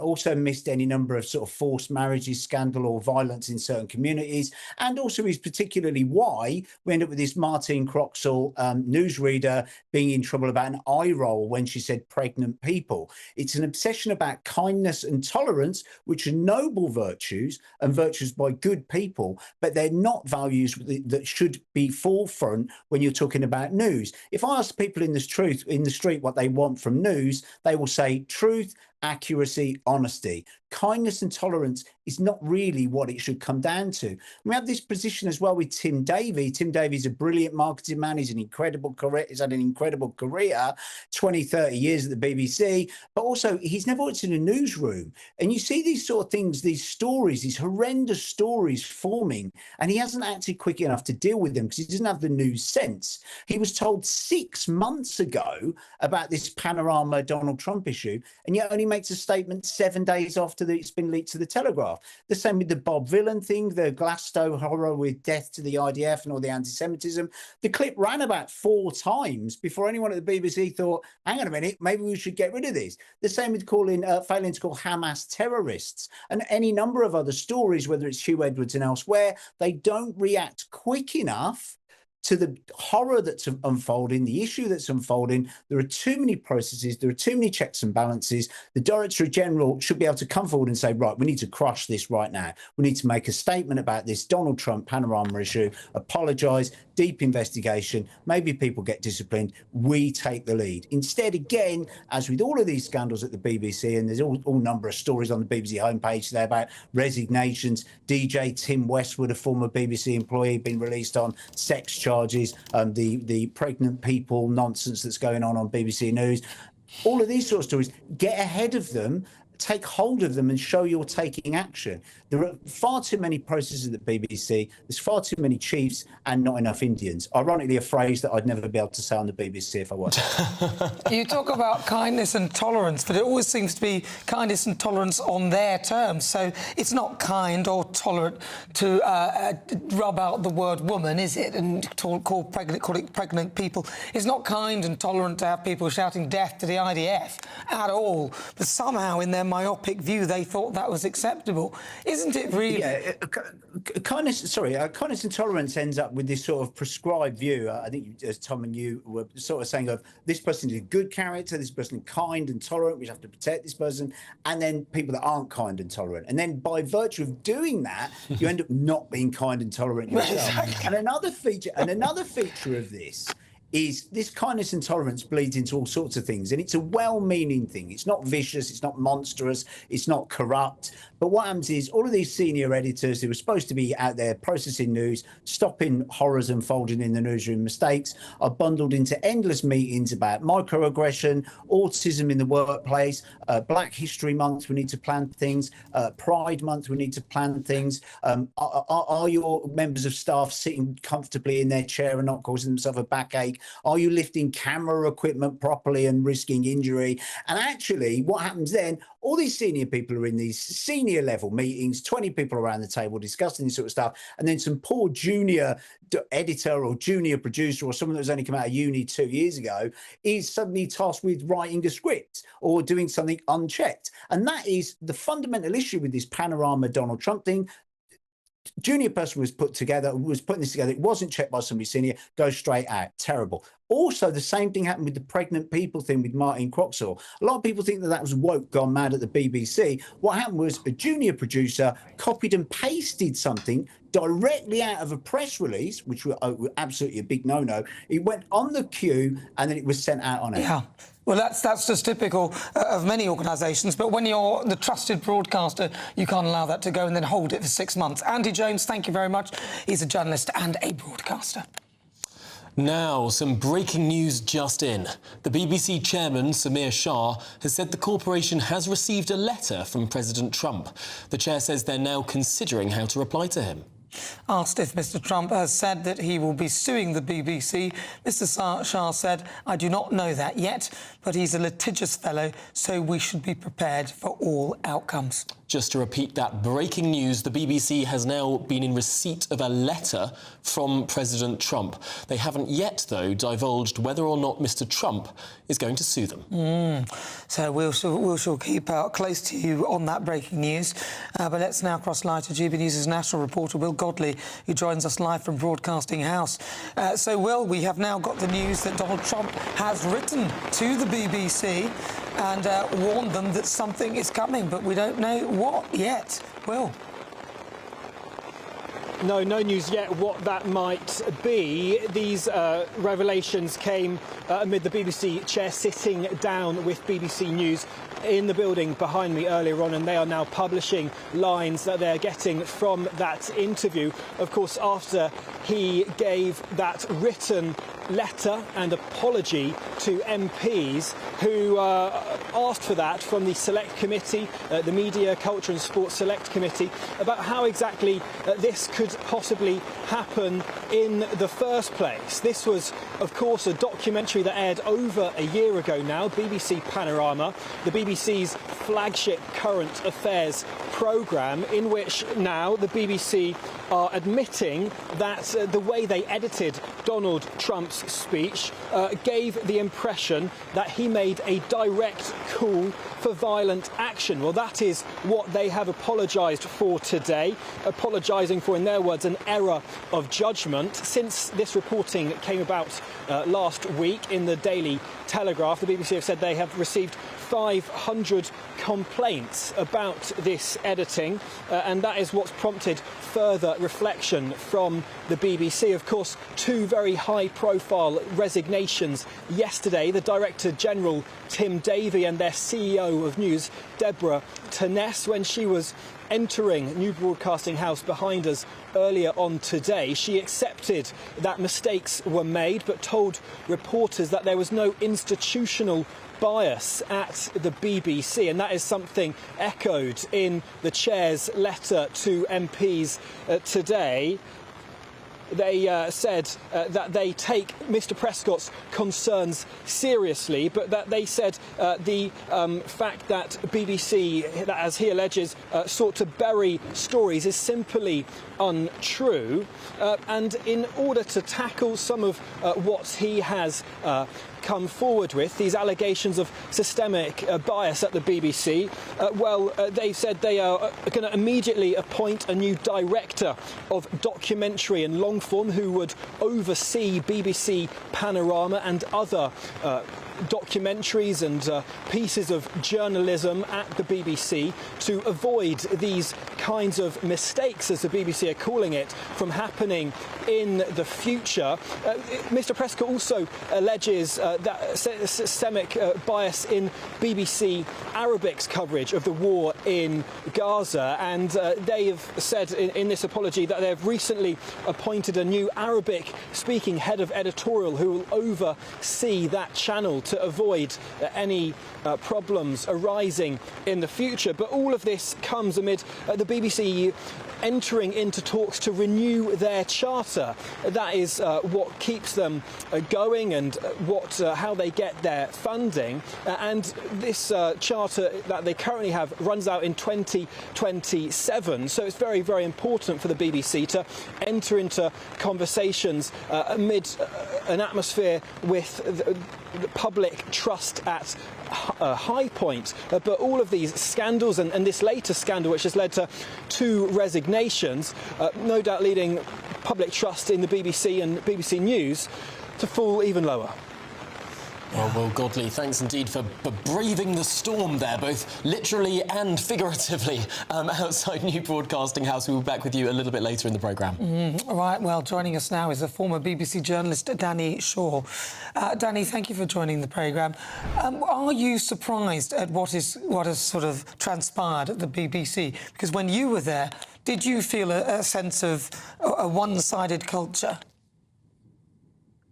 I worked at the BBC for 31 years, and I do think that it suffers, as many organisations do, from a groupthink at times, when there are too many people in the same room who read the same newspapers and come from the same areas, whether it's too much of a sort of metropolitan view of things, or whether it's a kind of left or soft left view of things.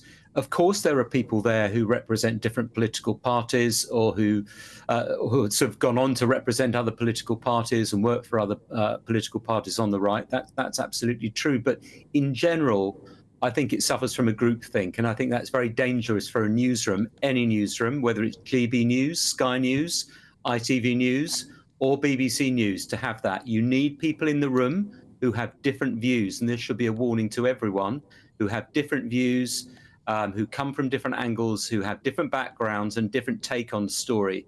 And I think that sometimes in the BBC that didn't happen. And I think what has happened here, I think the other thing that was that my impression is the BBC is very defensive at times. And when a mistake is made and it's challenged about it, its sort of default reaction is to sort of put up the shutters and say, oh, we haven't got anything wrong. We've done nothing wrong here. That's one thing it does. The other thing it does is sort of put it into the long grass, bat it off to someone else to deal with, and someone else to deal with, and hopefully it sort of everything will die down and it goes away. And so what we're seeing here is actually, in my view, the culmination of two things. One, a sort of groupthink mentality, which has, I think, influenced some of its coverage. And secondly, not dealing with complaints robustly enough when they first come out. I mean, this Trump program went out, I think, last year, and there was a report about it, I think, 6 months ago. Why wasn't it dealt with? I mean, it's a fairly obvious mistake to me. It was internally edited, that clip, to give a different meaning to the speech. And that's basic. That is very basic in broadcast journalism. You don't need to be a rocket scientist to tell you that they made a mistake there.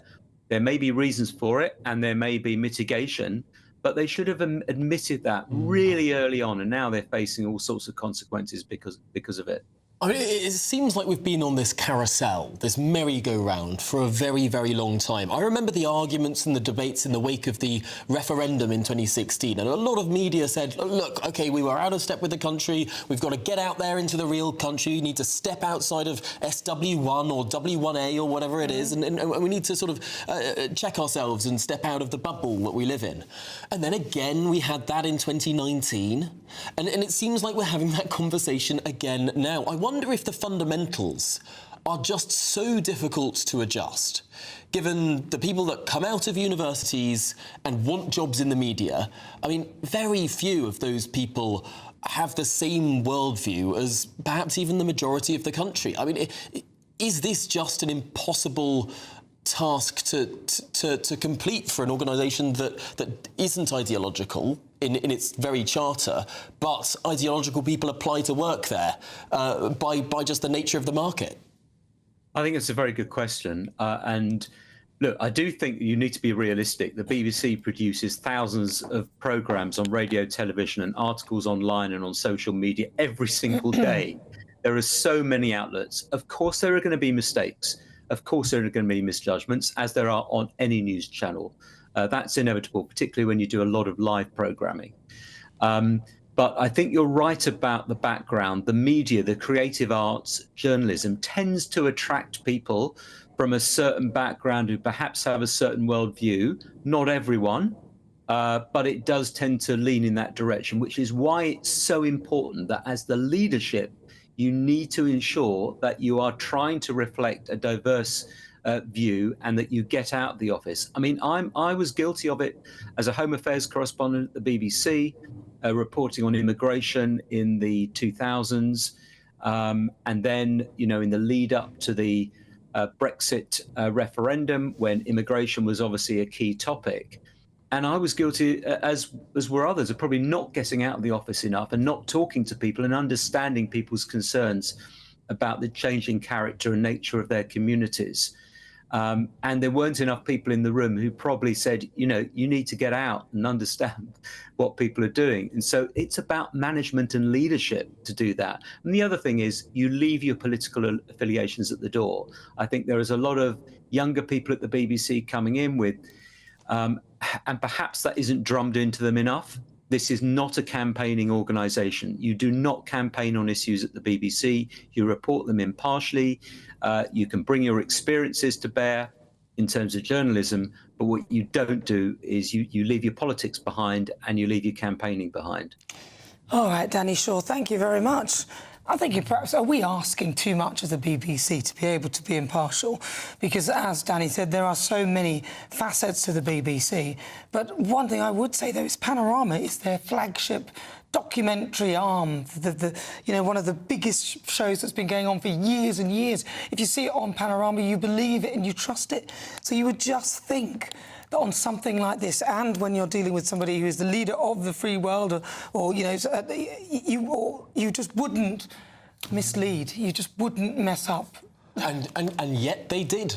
And yet they have. Would you? I mean, you've literally changed the meaning of something that he has said. And now President Trump has written to the BBC. Yeah. We understand this letter threatens legal action. Let's speak to our political correspondent, Olivia Utley, about this, because there isn't really an equivalent of the BBC in the United States. I mean, I suppose it's inexorably tied up with the British state. I mean, this is really troubling for not just the BBC as a corporation, but actually Britain as a country. If this flagship element with Britain in the name has attracted the ire of the world's most powerful man. Well, absolutely, and I'm fascinated in what Keir Starmer makes of all of this. He has spent a lot of the past year trying to cosy up to President Trump, trying to get various deals between the UK and the US. We saw that a state visit from President Trump recently where Keir Starmer was sort of touching his shoulder, bending down to pick up some papers that Donald Trump has dropped. He is desperate to get in Donald Trump's good books. And contrary to what many people thought, obviously, these two men are very, very different animals. The President of the United States and the Prime Minister of the United Kingdom have formed what seems to be quite a close bond. But that bond could be under threat.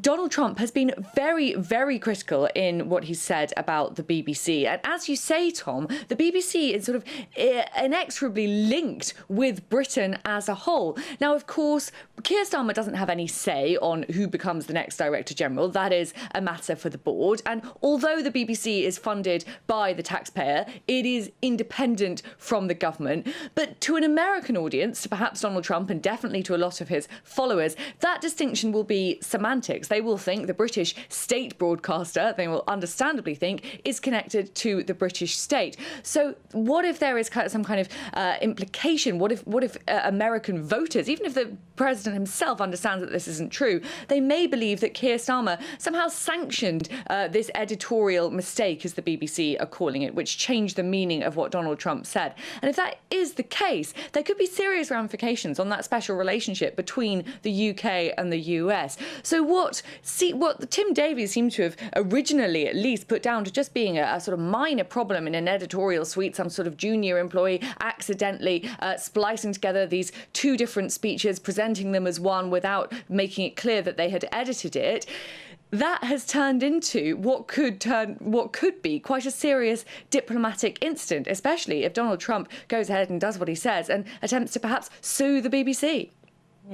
I know that he is aware, though, and his administration are aware that it is publicly funded. I suspect he probably feels quite sorry for the British public because, obviously, we've had to put up with the BBC. But I'm wondering, what do you think now in terms of what our political class will be doing? Because, of course, Keir Starmer, he's away. He hasn't said anything at all yet, has he? No, Number 10 is saying that they do not believe that the BBC is institutionally corrupt. They don't believe that it's institutionally biased, and they have made clear that they are supportive of the BBC's aims. They have praised the BBC, and they have said that it is a good thing that they have now apologised. That is the official statement from Number 10. Obviously, Nigel Farage, who lots of people in this country are now seeing as the opposition almost, even though, of course, the Conservatives are the official opposition in the UK. Nigel Farage has so much momentum behind him, he almost holds a figurative opposition seat. He has gone much further, and in a press conference this morning, he said that the BBC has been institutionally biased for decades. He said that it is wholly unsustainable in its current form. And when I asked him who the next Director General of the BBC should be, this is what he had to say.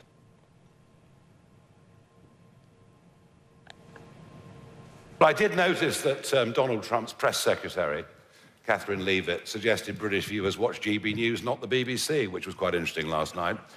Look, I don't know who comes in from outside, but it's got to be somebody from the outside. As I said, I think it's somebody from the private sector. It's somebody that's gone into a failing organisation and has turned around not just the profitability of the organisation, but turned around the culture of the organisation.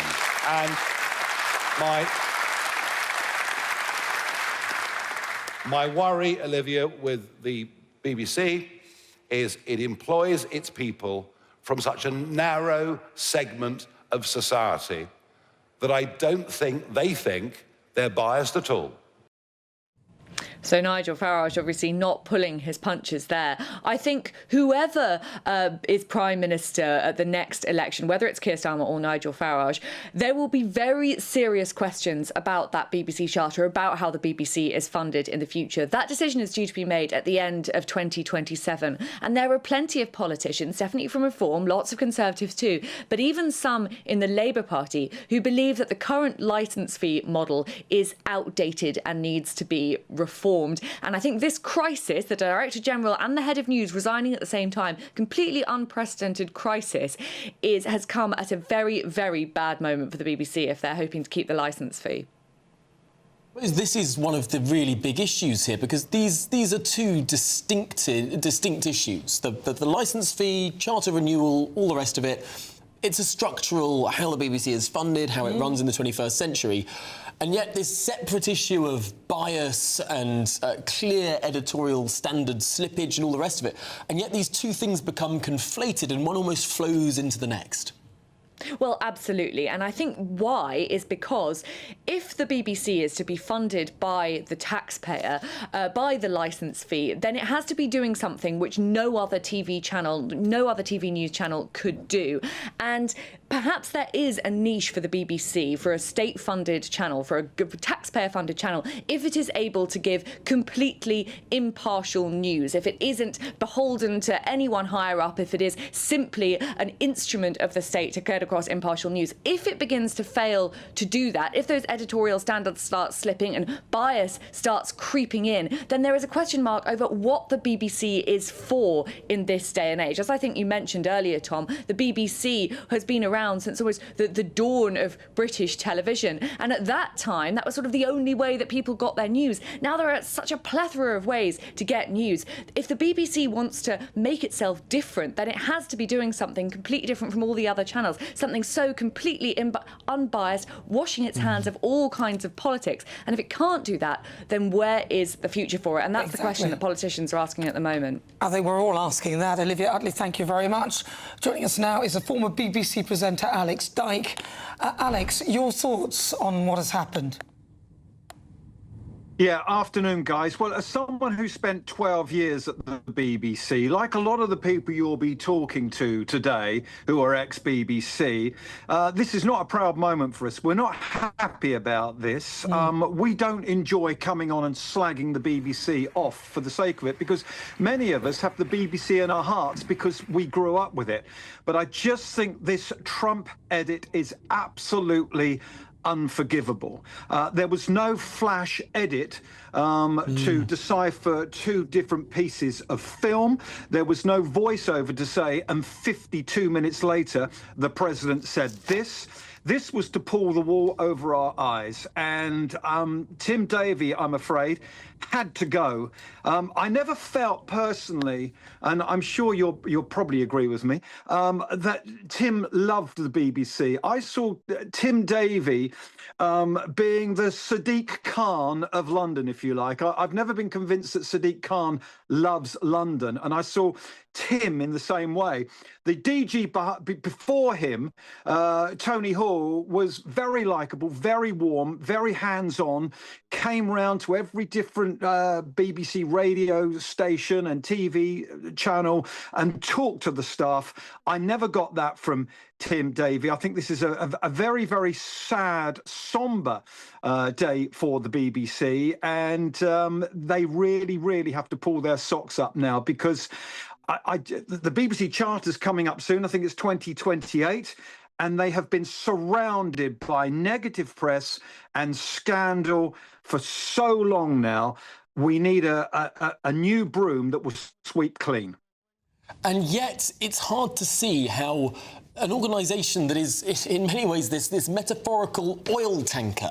How can a new Director General really turn around this? I mean, he's got a rudder the size of a 2p coin trying to turn around the Titanic. I mean, is it possible for a single Director General to actually fundamentally change how the BBC works so much that mistakes like this, errors like this, or what was the word that they used? Error of judgment like this. Don't happen.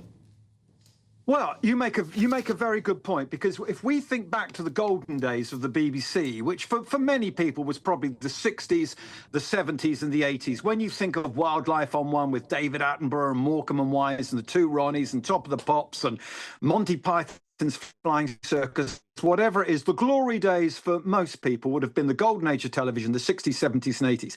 Now the BBC is a lot bigger, and we still have a Director General. They need to get an A-team in. But can I just make this point that the BBC were discussing this edit in January of this year. In January of this year. And the BBC... Oh, Alex, we are losing you. I'm sorry, Alex. We're going to... Absolutely. Yeah, but do you know what? He's right there. The Charter renewal is the 31st of December 2027, so it might as well be 2028. But to be honest, I'm just not comfortable with them continuously calling it an error of judgment, when I know as a journalist that is, it seems to me, a deliberate way of changing a narrative, which is not acceptable, especially if you haven't told the viewer. But I don't hate the BBC. I respect the BBC. I'm very disappointed. Even if you accept, let's have a flight of fancy, say it was an error of judgment. Even how they respond to that error of judgment is then another question. And to sit on it since January without apologising, only apologising after a leak and a week of media discussion about that leak, just extraordinary. Well, listen, lots more coming up on today's show. We've had some breaking news. Of course, Donald Trump has now responded to the BBC. We'll bring you all of that as soon as we can. Yes, that's right. Has he, as is being reported by the BBC itself, now threatened to sue the BBC? Much more coming with GB News, Britain's news channel. We could be delivering the perfect Christmas to you this year. There's £30,000 in tax-free cash to make 2026 the best year yet.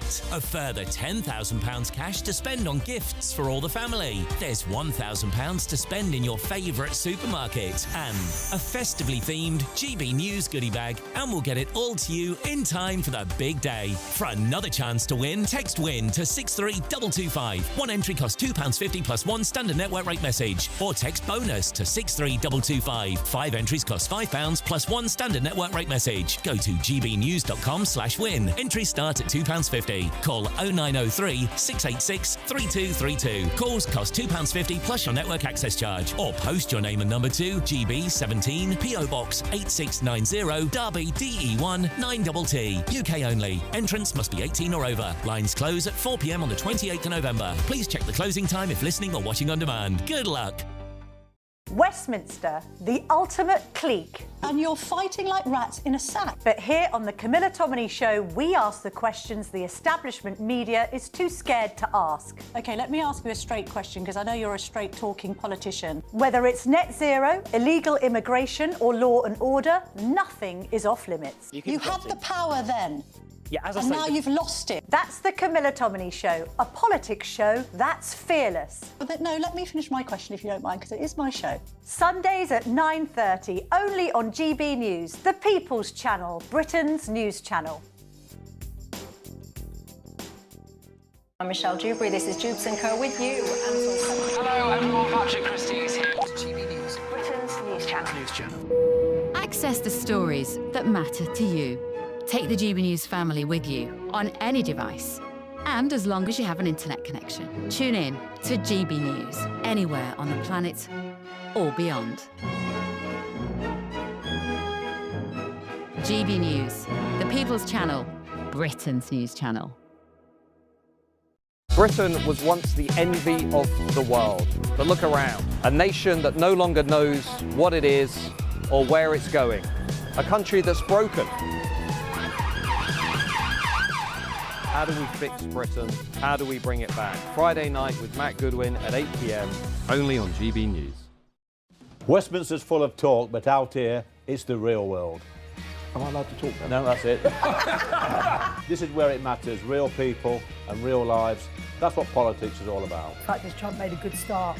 No. Straight answers, no spin, and just a couple of pints. How many fingers have I got up? About 10. So join me for Lee Anderson's Real World every Friday at 7 p.m. only on GB News. The People's Channel, Britain's news channel.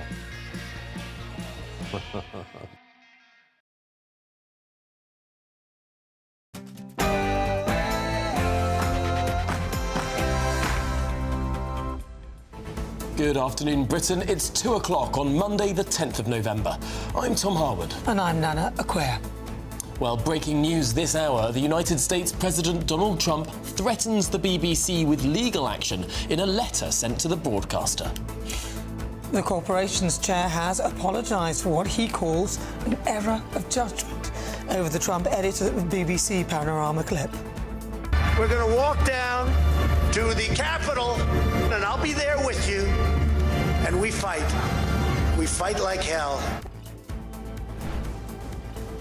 Well, yeah, the BBC today apologising for what they're describing as an error of judgment as they now decide how to respond to Donald Trump.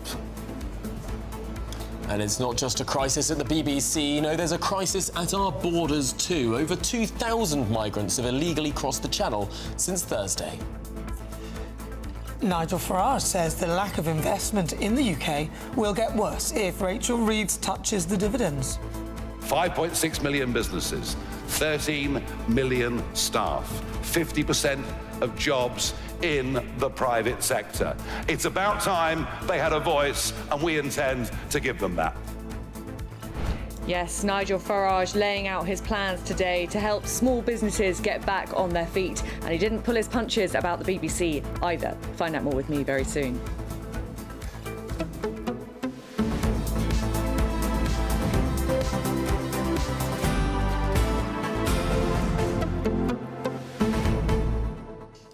Well, good afternoon, Britain. It's been a very, very busy day of breaking news and not a great day for the BBC at all. The BBC chair, Samir Shah, apologised for an error of judgment, he calls it, after this sort of edited clip of Donald Trump.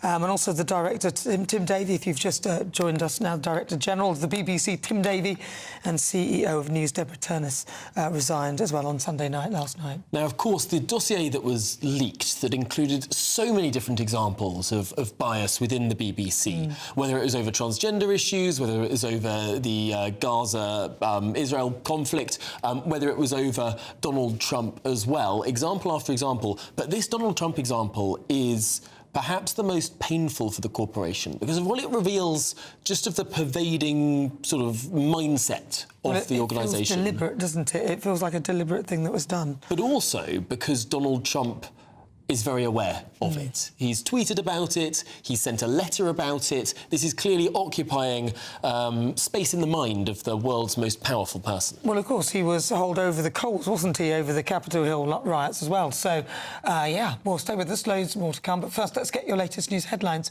with Katie Bowen.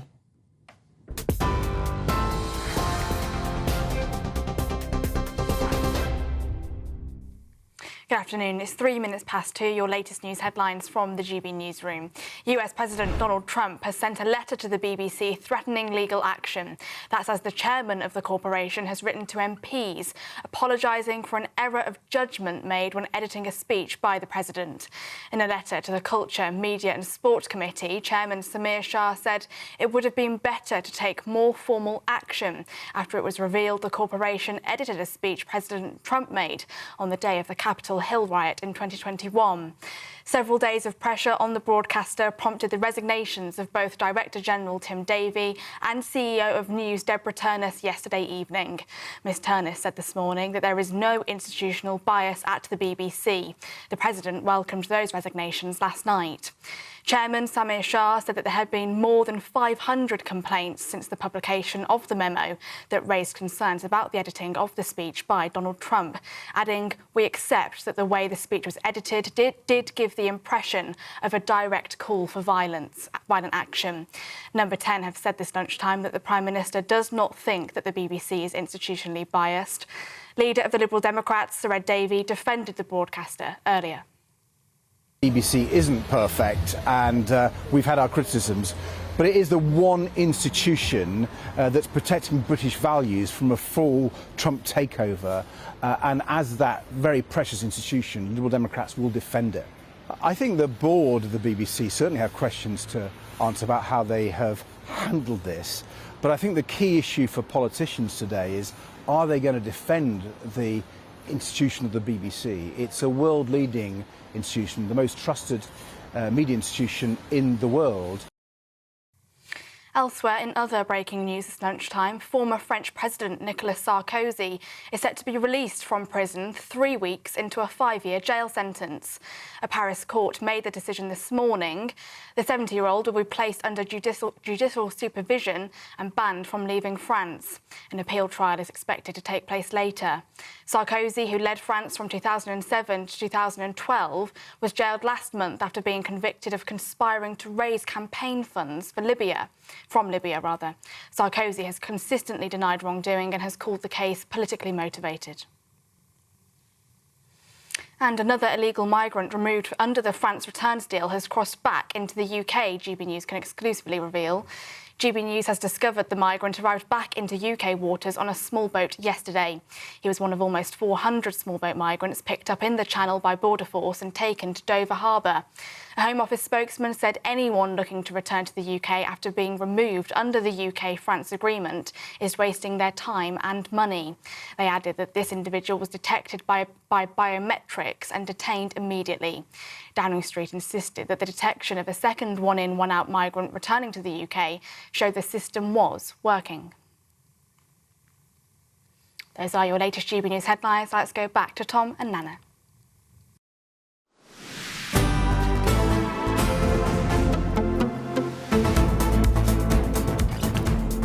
Good afternoon, Britain. It's 6 minutes past 2, and it's been an afternoon of absolutely monumental breaking news. Yes, in the last hour, the United States President Donald Trump has written to the BBC and threatened the corporation with legal action.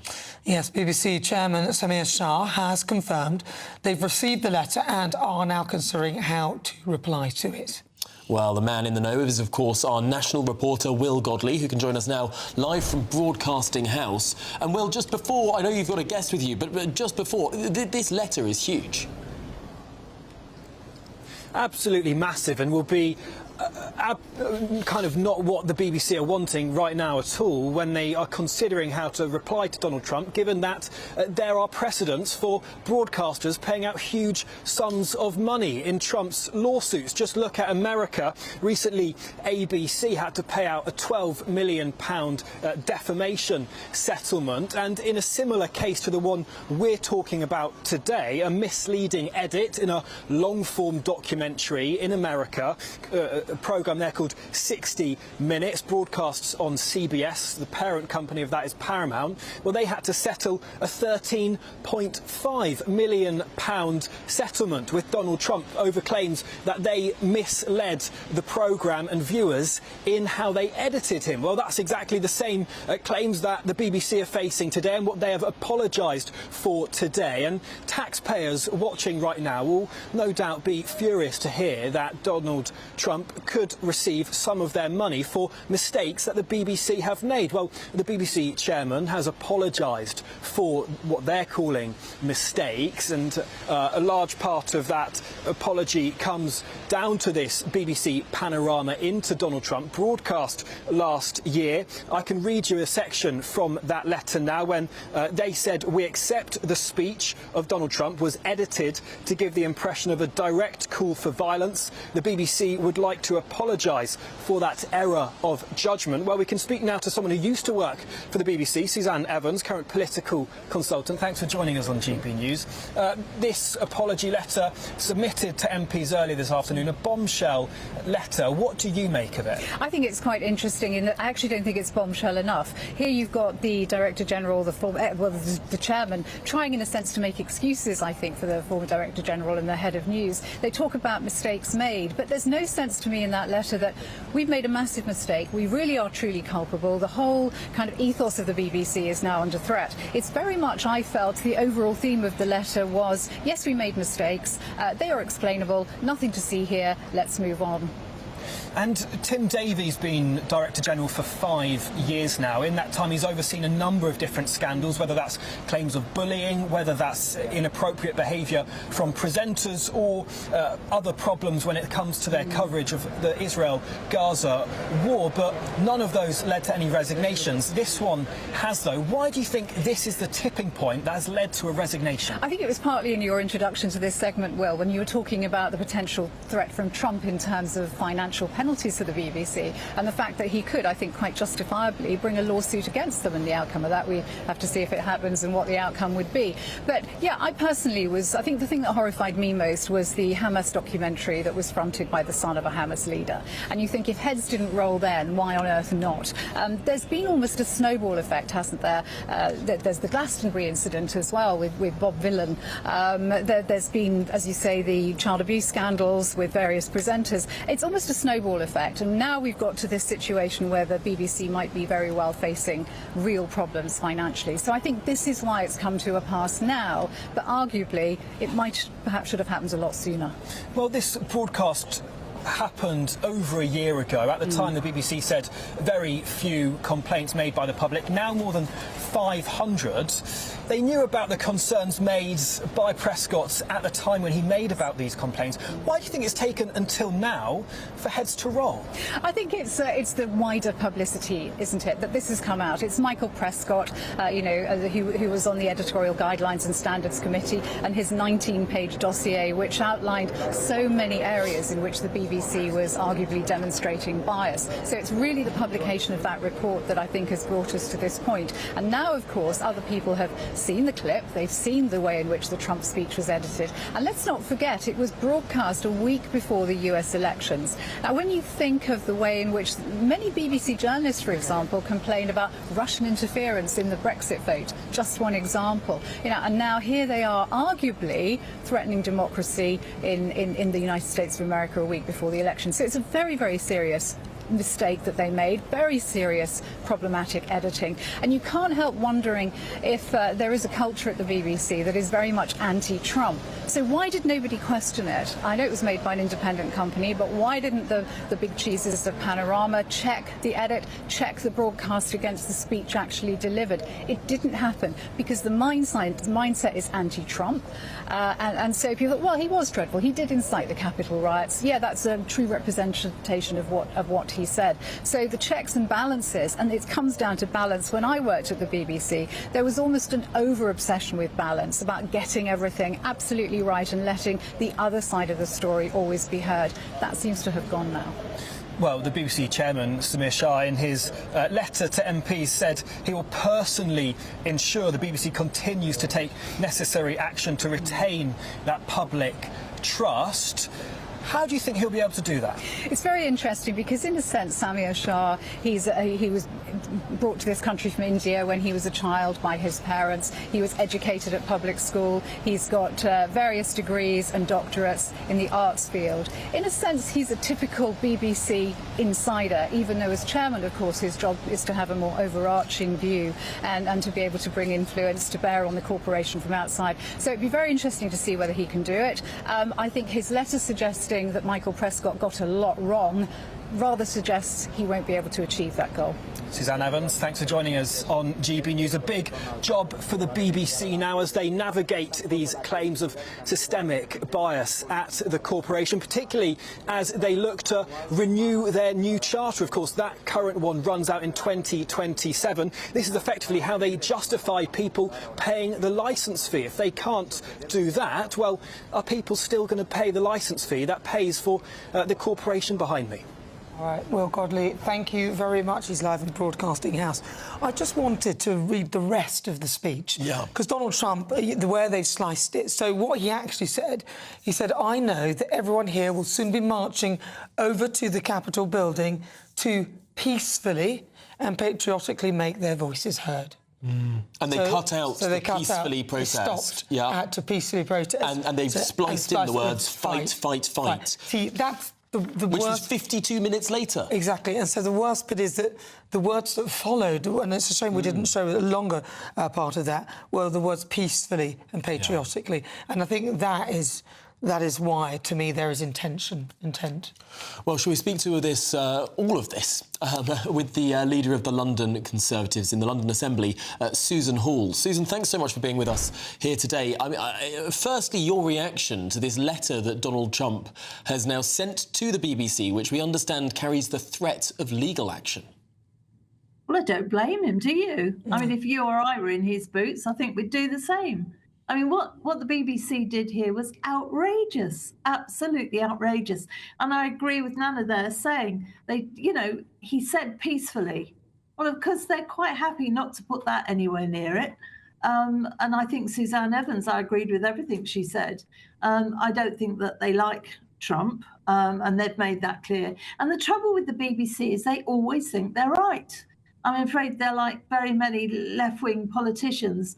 They think they're right, and there's no other story. Whereas, I do hope some more of us on the right will listen to both sides. That's why GB News is so good, because I know you're not always happy to, but to have the other voice gives some sort of balance, which is a damn sight more than you get with the BBC. They just feel they're right. And over this Trump thing, I was staggered when I saw it. I thought it can't be right, but it is. So I don't blame Donald Trump one little bit. Wouldn't you be worried, though, about losing our national broadcaster? Because I do think this is on a scale where people will just go, do you know what? This isn't working. It's almost impossible, it seems to them, to be impartial, as it were, and not have an opinion. There will always be a level of bias. They're not able to do anything. They mark their own homework.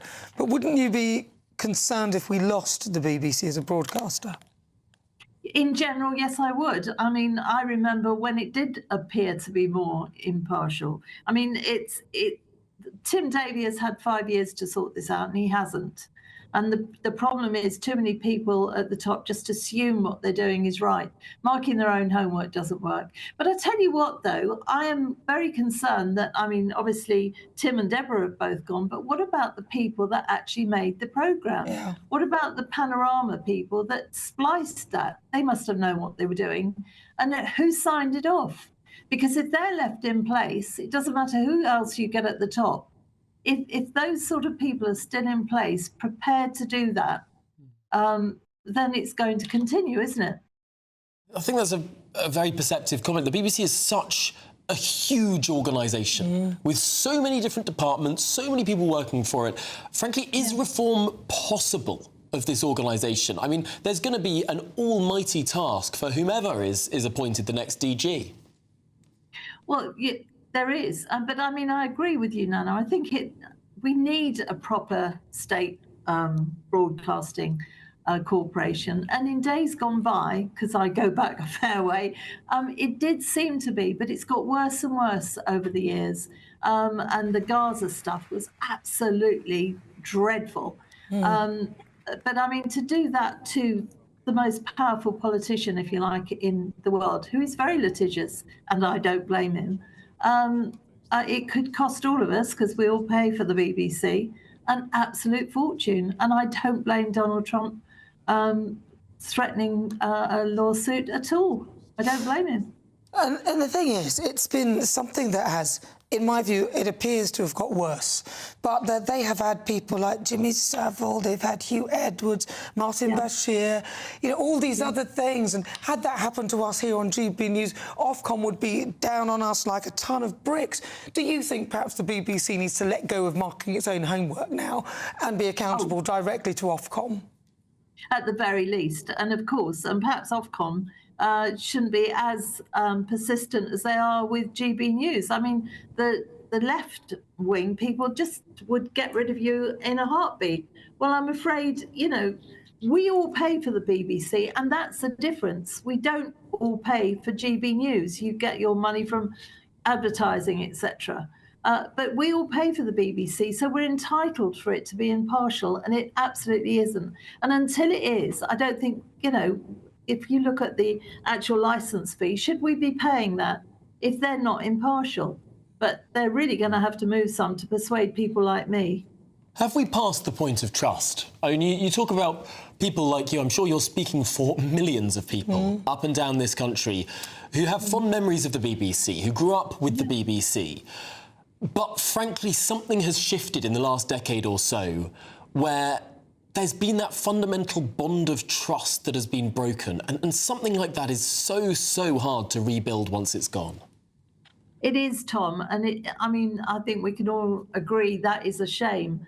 And I'd love to see some balances put in there to see if something could be done. But I don't think they should just leave it at Tim and Deborah going. I do think they should be looking at people further down, because they're the ones that make the programme. I mean, Tim Davie had to die on his sword. Yes, that's right. He's had 5 years to sort this out.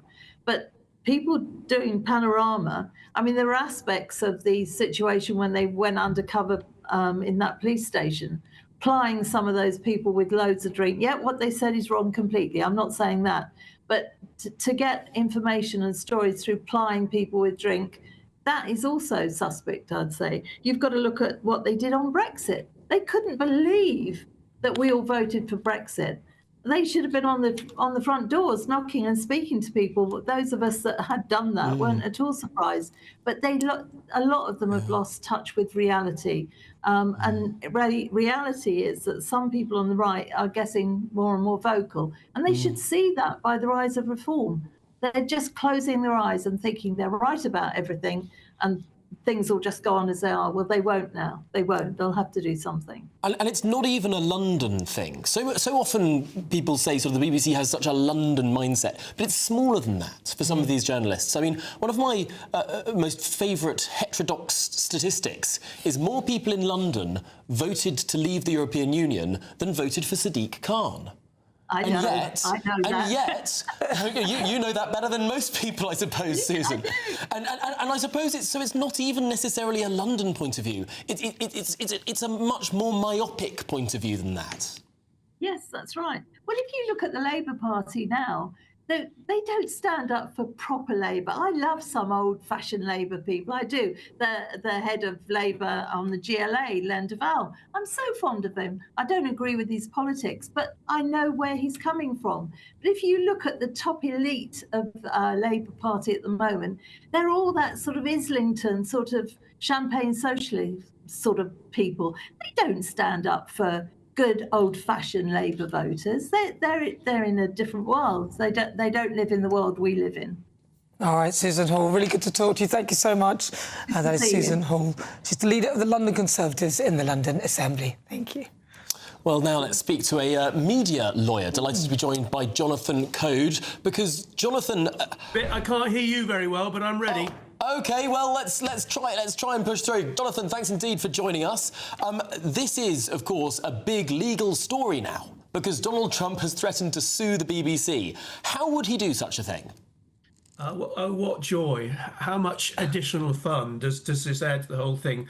Well, funny enough, I blogged last week. I blogged an advice to Donald Trump where I set all this out. So I've sent it to one of your colleagues.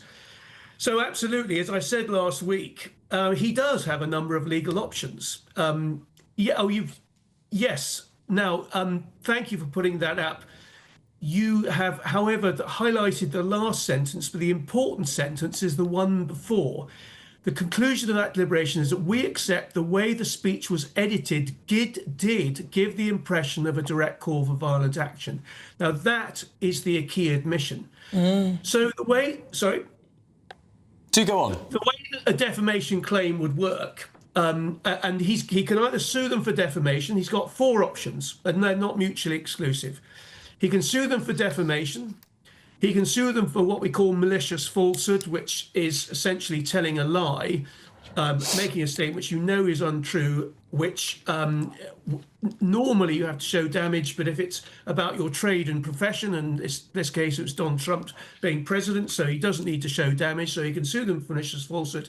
He can also bring a data claim saying that his data, personal data, was unlawfully processed by the BBC. And the third thing he can do is he can make a complaint to Ofcom, because the Ofcom code says, to quote it exactly, broadcasters must avoid unjust or unfair treatment of individuals or organisations in programmes. But obviously the Panorama doctoring of the footage rides a coach and horses through that. So we'll have to see on what basis the claim is going to be brought. But I would add one other important point, which maybe people have forgotten, is that Melania Trump, you may remember his wife, sued the Daily Mail in 2017 successfully for damages over the suggestion, I think, that she had worked as an escort. So there's already a precedent from that couple to take on a British news entity. So what the Trump lawyers would have to do, what I would do if I was acting for him, I'd have to look at the Panorama program as a whole. Now, what the law of libel is wonderfully simple in concept, but it's wonderfully complex in its detail. But what you'd have to do is you have to look at the Panorama program as a whole, not just the clip, but have a look at it as a whole and decide whether, as a whole, it gave the impression that Donald Trump made a call to violent action, which led to the Capitol Hill riots. Now, if the program did give that impression, and in the fact that the BBC has admitted that and admitted that it shouldn't have given that impression, then he's home free. I would expect the BBC to settle it in exactly the same way the Daily Mail settled it more or less straight away when they were threatened by Melania Trump. So how much do you reckon he could ask for, and what would that mean to us as the British licence payer? Because we'd be paying it, really, wouldn't we? We'd be footing the bill. That's a very good question. Melania Trump, I was just looking this up.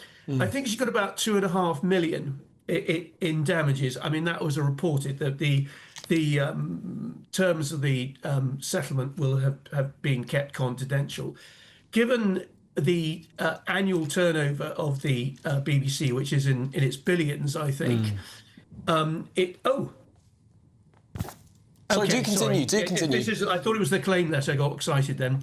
So his term, I would give him my right arm to see that claim letter. I'm really hoping that we'll see it soon. But given what the BBC turns over, it's going to be a tiny sum of money. So I don't think it's going to make any material effect on the BBC. But what it will do is it will focus the minds of all of us on this extraordinary incident where we have our precious national broadcaster telling lies about the most powerful individual in the world, the president of a friendly nation. I mean, it's just extraordinary. Well, if he were to win £2.5 million from the BBC, I'm sure it would cost more because of all of the legal fees and all the rest of it. But that would be 14,000 licence fee payers, entire subs to the BBC for 1 year. So, sure, a drop in the ocean of the billion budget. But I mean, imagine that. You're paying your BBC licence fee because you want to watch the BBC or indeed some other television. And for around 15,000 people in the country, all of their subs for that year are going over to the United States president's bank account. Because the BBC have told lies. I mean, just extraordinary. What do you think of the chances he wins? Sorry? Well, what do you think of the chances that he could win? I would love to answer that. I would have to watch the whole of the BBC documentary. But my instinct is that the BBC will not want to fight this. I mean, the BBC has more egg on its face than, if they ran into a chicken ranch. I mean, it's just not. I mean, as someone who's acted and done a lot of defendant work, you make a decision in terms of whether you're going to settle a claim on two bases, whether it's a good claim, and that I can't answer without watching the Panorama programme. But the other is, do you want to have a fight about this? And my strong instinct is the BBC has really so messed up here that it will not want to fight this. So my guess is that some offer would be made to President Trump, and it'll be settled in the sort of most undamaging way possible for the BBC. Can I just ask you, just briefly, about the two people that have resigned? Some people don't think it's enough. Is there any way that their pensions or something can be taken from them? Because, do you know what I mean? Because they have brought the name of the BBC into disrepute. So I'm just wondering, is there any further thing that can happen to them after the resignation? Or is that not allowed in law? Well, no, it's perfectly possible to do that. And I've acted in situations on both sides where that's happened, or at least an attempt has been made to claw back money. Of course, you'll remember that in the Hugh Edwards drama, the BBC was trying to get money back from Hugh Edwards. It'll be determined on their contracts of employment. But I'd be very surprised if the contract of employment does not include an obligation not to bring the BBC into disrepute. But what we then come back to is, well, who actually brought the BBC into disrepute? One other thing, if it's any comfort to you and the licence payers, the programme was actually made by October Films. Now, when a independent production company provides something for any broadcaster, either for you or any other broadcaster, they give certain warranties. So it may be that the money can be clawed back from October Films, in which case it won't be us, the licence payers, who pay the money. Gosh, well, that would be a much more significant hit to October Films. I'm not sure how large it is, but I'm fairly certain it's a lot smaller than the billions turnover that the BBC has. Interesting. Jonathan Coe, thank you for... Oh, sorry. It's a fairly substantial independent production company, so it would survive it. OK. Well, Jonathan Coe, thank you so much. It's been an absolutely enlightening conversation. Yes. Media lawyer Jonathan Coe there. Thanks for being with us. All right, well, let's now bring in GB News' political correspondent, Olivia Utley. Olivia, well, it's a devastating day for the BBC. I mean, and Nigel Farage was talking about it. He somehow manages to get his press conferences just at the right time. But what more can you tell us? Well, absolutely. Nigel Farage was doing a press conference today to talk about Reform's plan for small businesses, how the party would help get small businesses back on their feet if they were in government. But of course, the press conference was rather taken over by this news about the BBC. And Nigel Farage did not pull his punches. He said that the BBC is wholly unsustainable in its current form. And he said that it has been institutionally biased for decades. That is very different from what Keir Starmer, the Prime Minister, has said at the lobby meeting this morning, where the Prime Minister's spokesman speaks to journalists. That spokesman said that the government is committed to the BBC. It wants to help the BBC be the best it can be. It said that they said that it was right for the Director General to resign, that he has taken responsibility, but he stopped short of saying that the BBC is corrupt. So it looks as though at the moment the government is being pretty supportive of the BBC. They seem to think that the resignation of the Director General is going far enough for now. It'll be really interesting to see what happens next, because the BBC has written a letter to the DCMS Select Committee. Will the DCMS Select Committee accept that apology, or will it want to see some senior BBC executives hauled up to explain what they see as institutional bias in the BBC a little bit more? It sounds as though that is something that the Conservatives would want. Journalists spoke to Nigel Huddleston of the Conservative Party earlier. Here's what he had to say about it. The BBC is paid for primarily through the licence fee and also through some commercial activities. Therefore, it belongs to the people of Britain. But also, it is a global brand and is a really good influence for soft power around the world, or at least used to be. The problem we've got at the moment is that that brand, that reputation for impartial news, for trust and confidence in global news coverage has been undermined, not just once or twice, not just with Donald Trump, but a whole series of issues. And therefore, I think we all do feel this, because we're all disappointed that the BBC is not the institution it once was. But we want it to be great. We want it to do well. We want the BBC to succeed. These people saying that there's some kind of right-wing attack on the BBC, that's not the case. Vast majority of people, including myself and colleagues of mine in the Conservative Party, want the BBC to be successful. What we want to do is save it from itself, not destroy it.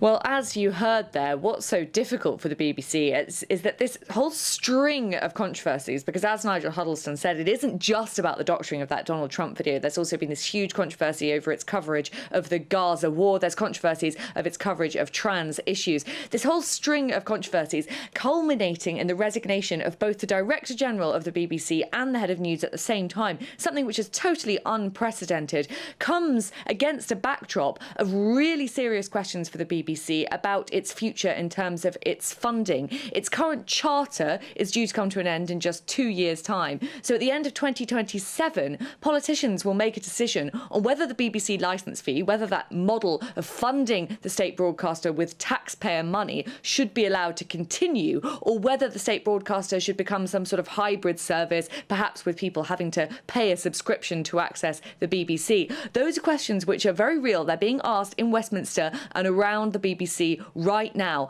And this string of controversies will make it much more difficult for those who are advocating for that licence fee model to continue. It'll make their argument much harder to maintain. OK, well, Olivia Utley, thanks indeed for joining us there in the heart of Westminster.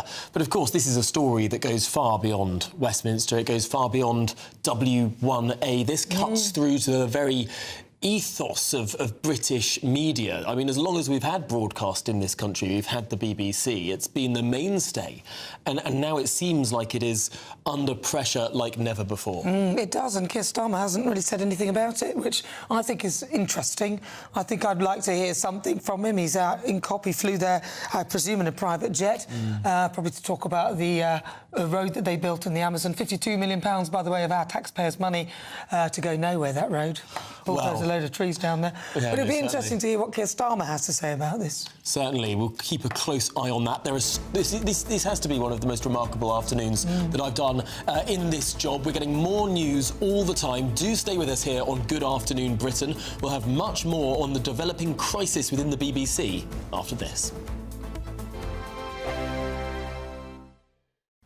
Hello, yes, it's time for your latest weather update from the Met Office here on GB News. More heavy showers to come in places today. Some spots having a fine sunny day, and everywhere it's quite mild, but it is quite breezy, particularly in the south. The isobars close together here. A whole host of low pressure systems all milling out west, throwing up the air from the southwest, which is why it's mild, but also bringing bands of heavy showers crossing England and Wales. Some hefty downpours, the odd rumble of thunder likely over central and eastern England this afternoon. Staying pretty soggy in northern Scotland, but a good part of Northern Ireland, central and southern Scotland, mostly dry and fine, and see some sunny spells in the southwest during the rest of the day too. It is quite mild, temperatures still above average, but a little colder in northern Scotland, where some will stick in single digits. It stays pretty wet over these eastern parts of England well through this evening's rush hour. The rain continuing to arch away from northern Scotland, so some clearer skies developing across the northeast. By and large, a fine end to the day for Northern Ireland, but for much of northern England, quite wet, and particularly eastern areas, East Yorkshire down through to Lincolnshire, looking pretty soggy with some heavy bursts of rain here. More heavy showers then come into Wales and southwest England for a time through this evening, and all that wet weather continues to move north and east overnight before further rain then starts to move in across the Republic of Ireland up towards Northern Ireland and West Wales by the early hours. As temperatures fall away, it will be a cooler start to the morning, but still holding up at 7 or 8 degrees Celsius in the east, 10 or 11 to start in the west. But also wet and windy here, getting very blustery through the day across the southwest of England in particular. This rain likely to cause some problems because it's been so wet recently. Further heavy pulses of rain, particularly for parts of Wales, southwest England and southwest Scotland, could cause some flooding. It may be a very wet day for Northern Ireland. Much of eastern England stays dry. It's a blustery day though, but again, it's going to be mild. Thank you, Britain, for helping us reach 8 million followers across social media. Thank you for making us a part of your daily life.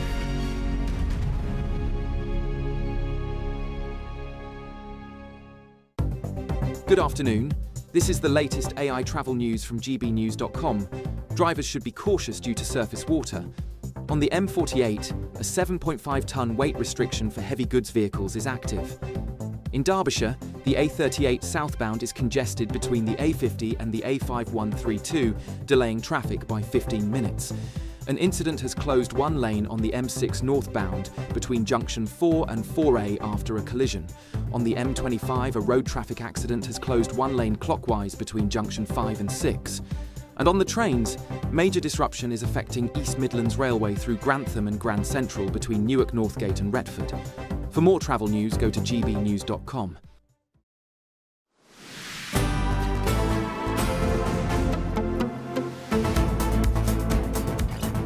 Good afternoon, Britain. Welcome. This is a GB News. It is 38 minutes after 2 o'clock. Now we're continuing our coverage of this breaking news.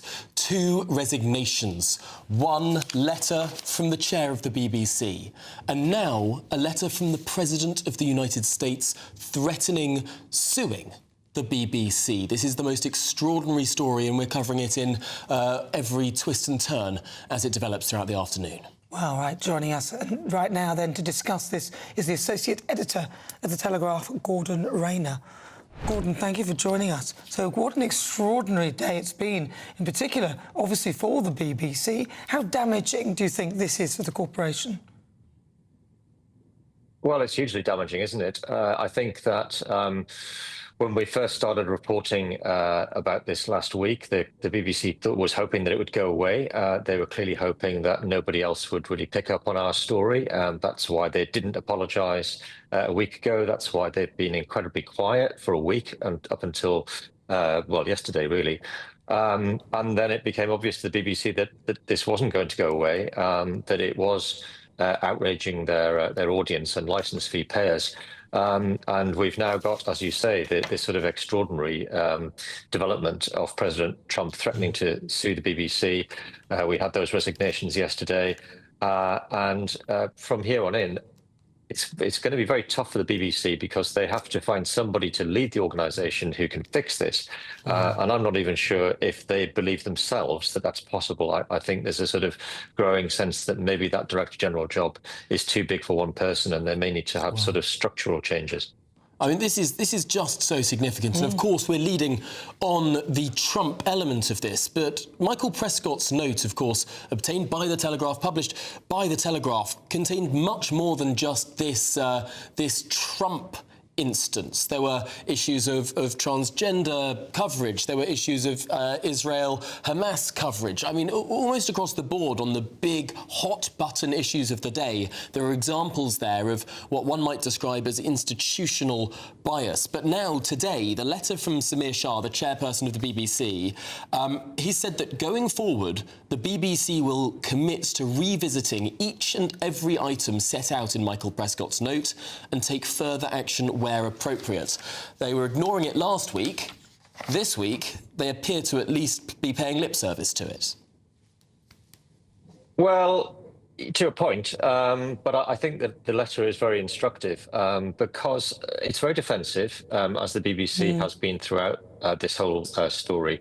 There's the most interesting thing that I think Samir Shah said in that letter. I'm just going to read this bit.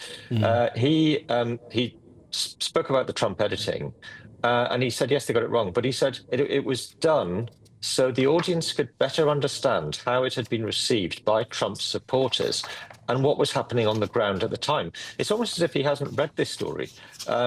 This isn't, they've edited that Trump speech to mislead people by making him say something he didn't. They made it look as if the Proud Boys marched on the Capitol after he said it, and he didn't. They marched before he said it. And yet he's still saying so that it was helping people understand what was happening on the ground. I find that extraordinary. He also says, by the way, in that letter that they discussed the Trump thing in January, so they knew about this 11 months ago.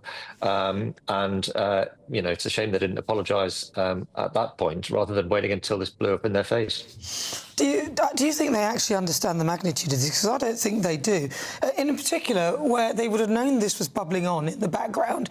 Yet, when Martine Croxall corrected the word pregnant people using the word women, that was then they were outraged. Do you think they've sort of lost track on reality, really? Well, it feels like it, doesn't it? I think the Martine Croxall thing was incredibly instructive of the mindset at the BBC, that they pounce on anything that sort of cuts across their worldview. In that case, their worldview on transgender issues. And I think that the reason that this whole issue with Trump, with BBC Arabic, with trans, the reason it's all been allowed to sort of develop is that there was weak leadership at the top of the organisation. They weren't telling their staff that impartiality and trust were paramount, and that and they weren't prepared to sack anybody that got these things wrong. When the Panorama edit was raised in that standards committee back in January and then again in May, they didn't say, we need to get the Panorama people in here to explain themselves, or we need to sack somebody, or we need to discipline people. They just defended it and said, it was normal editing. They didn't mislead anybody. That's quite worrying. I suppose it can only come about from a mindset whereby everyone sitting in that editor's room, everyone sitting in the editorial conference, everyone producing the programme, editing the programme, presenting the programme, all have the same thoughts, which is, OK, he might not have said it, but he thought it. Oh, this is narratively true. Orange man bad. And that simply seeped through everything that went into a programme that I'm sure the people who produced that programme thought they made an honest piece of television. And it's because of their priors. Yeah, you're absolutely right. I think, look, in a nutshell, I mean, you've kind of nailed it there. The people making this programme clearly thought Trump didn't say what they wished he'd said or what they wanted him to have said, so let's just make him say it anyway. The BBC people have been defending this programme to an extent, saying, oh, well, it wasn't that misleading. It kind of told the story of what he said. Well, if he did say something like that, why didn't they just show that bit rather than making up a quote? And you just can't do that. They've found themselves in a place where they're so far removed from the standards of impartiality and trust that the BBC was built on that it seems that nobody that worked on that Panorama programme stopped to think, what on earth are we doing here? Why are we doing this? And then, as I say, when it was brought up within the editorial standards committee, they just all sort of nodded along and said, oh, well, nothing to see here. I reckon there was probably a bit of a culture of fear, because if anyone had said something or said anything different, that probably wouldn't have been accepted and they probably would have been ostracised. Thank you very much, Gordon Rayner. He's the Associate Editor at The Telegraph. The Telegraph, of course, broke the story. Well, now some breaking news this hour. According to Fox News over in the United States, President Donald Trump could slap the BBC with $1 billion lawsuit if the broadcaster doesn't make amends by Friday. So that is breaking news this hour. So Donald Trump has got involved. He's written to the BBC. We don't know the full contents of the letter, but again, just to repeat, he could slap the BBC with $1 billion, that begins with a B, dollar lawsuit if the broadcaster doesn't make amends. Although, don't they count billions differently to us? Isn't it millions? Well, I think it's international standard now that it's 1,000 million. But we did used to say a million, which I think makes it's more poetic, isn't it, when it's a million. But generally, international standard these days, $1 billion is 1,000 million, $1 million is 1,000,000, $1 trillion, 1,000 billion. Well, I was just hoping because it's going to be our money. That's the thing. Yeah. Well, it's $1 billion lawsuit is a very, very different kettle of fish to the one that we were discussing earlier. But up next, Will Godley will be live for us outside the BBC's broadcasting house. The very latest lines on the fact that this $1 billion lawsuit could now be on the cards. All of that and more. Stay with us. GB News, Britain's #1 news channel.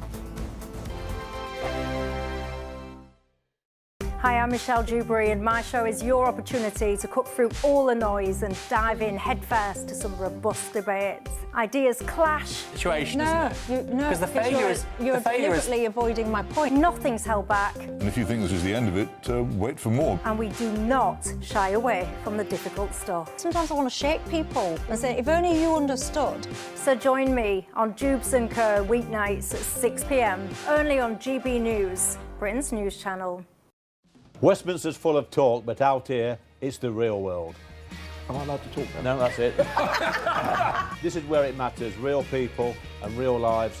That's what politics is all about. The fact that Trump made a good start, no. Straight answers, no spin, and just a couple of pints. How many fingers have I got up? About 10. So join me for Lee Anderson's Real World every Friday at 7 p.m, only on GB News. The People's Channel, Britain's news channel. Britain was once the envy of the world. But look around. A nation that no longer knows what it is or where it's going. A country that's broken. How do we fix Britain? How do we bring it back? Friday night with Matt Goodwin at 8 p.m, only on GB News. Mornings don't have to be tiresome, especially if you have the right company. Wake up to news as it happens, opinion and debate, and of course, a little bit of entertainment too. Because when the kettle's on, we're on. That's Breakfast on GB News, a show worth waking up for. Every morning from 6 a.m. Only on the People's Channel, Britain's news channel. We'll spread the news, you spread the word. In the GB newsroom, we bring you the news as it happens. With our team of dedicated journalists across the UK. We're ready to keep you up to date with what's happening every half an hour, every single day. Bulletins here on GB News. The People's Channel. Britain's news channel. You want to know what's really going on in the corridors of power? Labour don't know what to do with you half the time, and that makes you quite lethal in the chamber. Get behind the headlines with Chopper's political podcast. Join me, Christopher Hope, as I sit down with the great and the good of British politics. We'll see where this ruling takes us. These are the stories shaping our nation. Chopper's political podcast, available now on all platforms. Listen in and stay ahead. Britain deserves a newsroom that puts the facts and your voice first. Well, and that's what you get on GB News. Lively debates, lively conversation. And we're not afraid to hold power to account. And each other. So join me, Andrew Pierce. And me, Miriam Gates, for Britain's Newsroom, weekdays from 9:30 on GB News.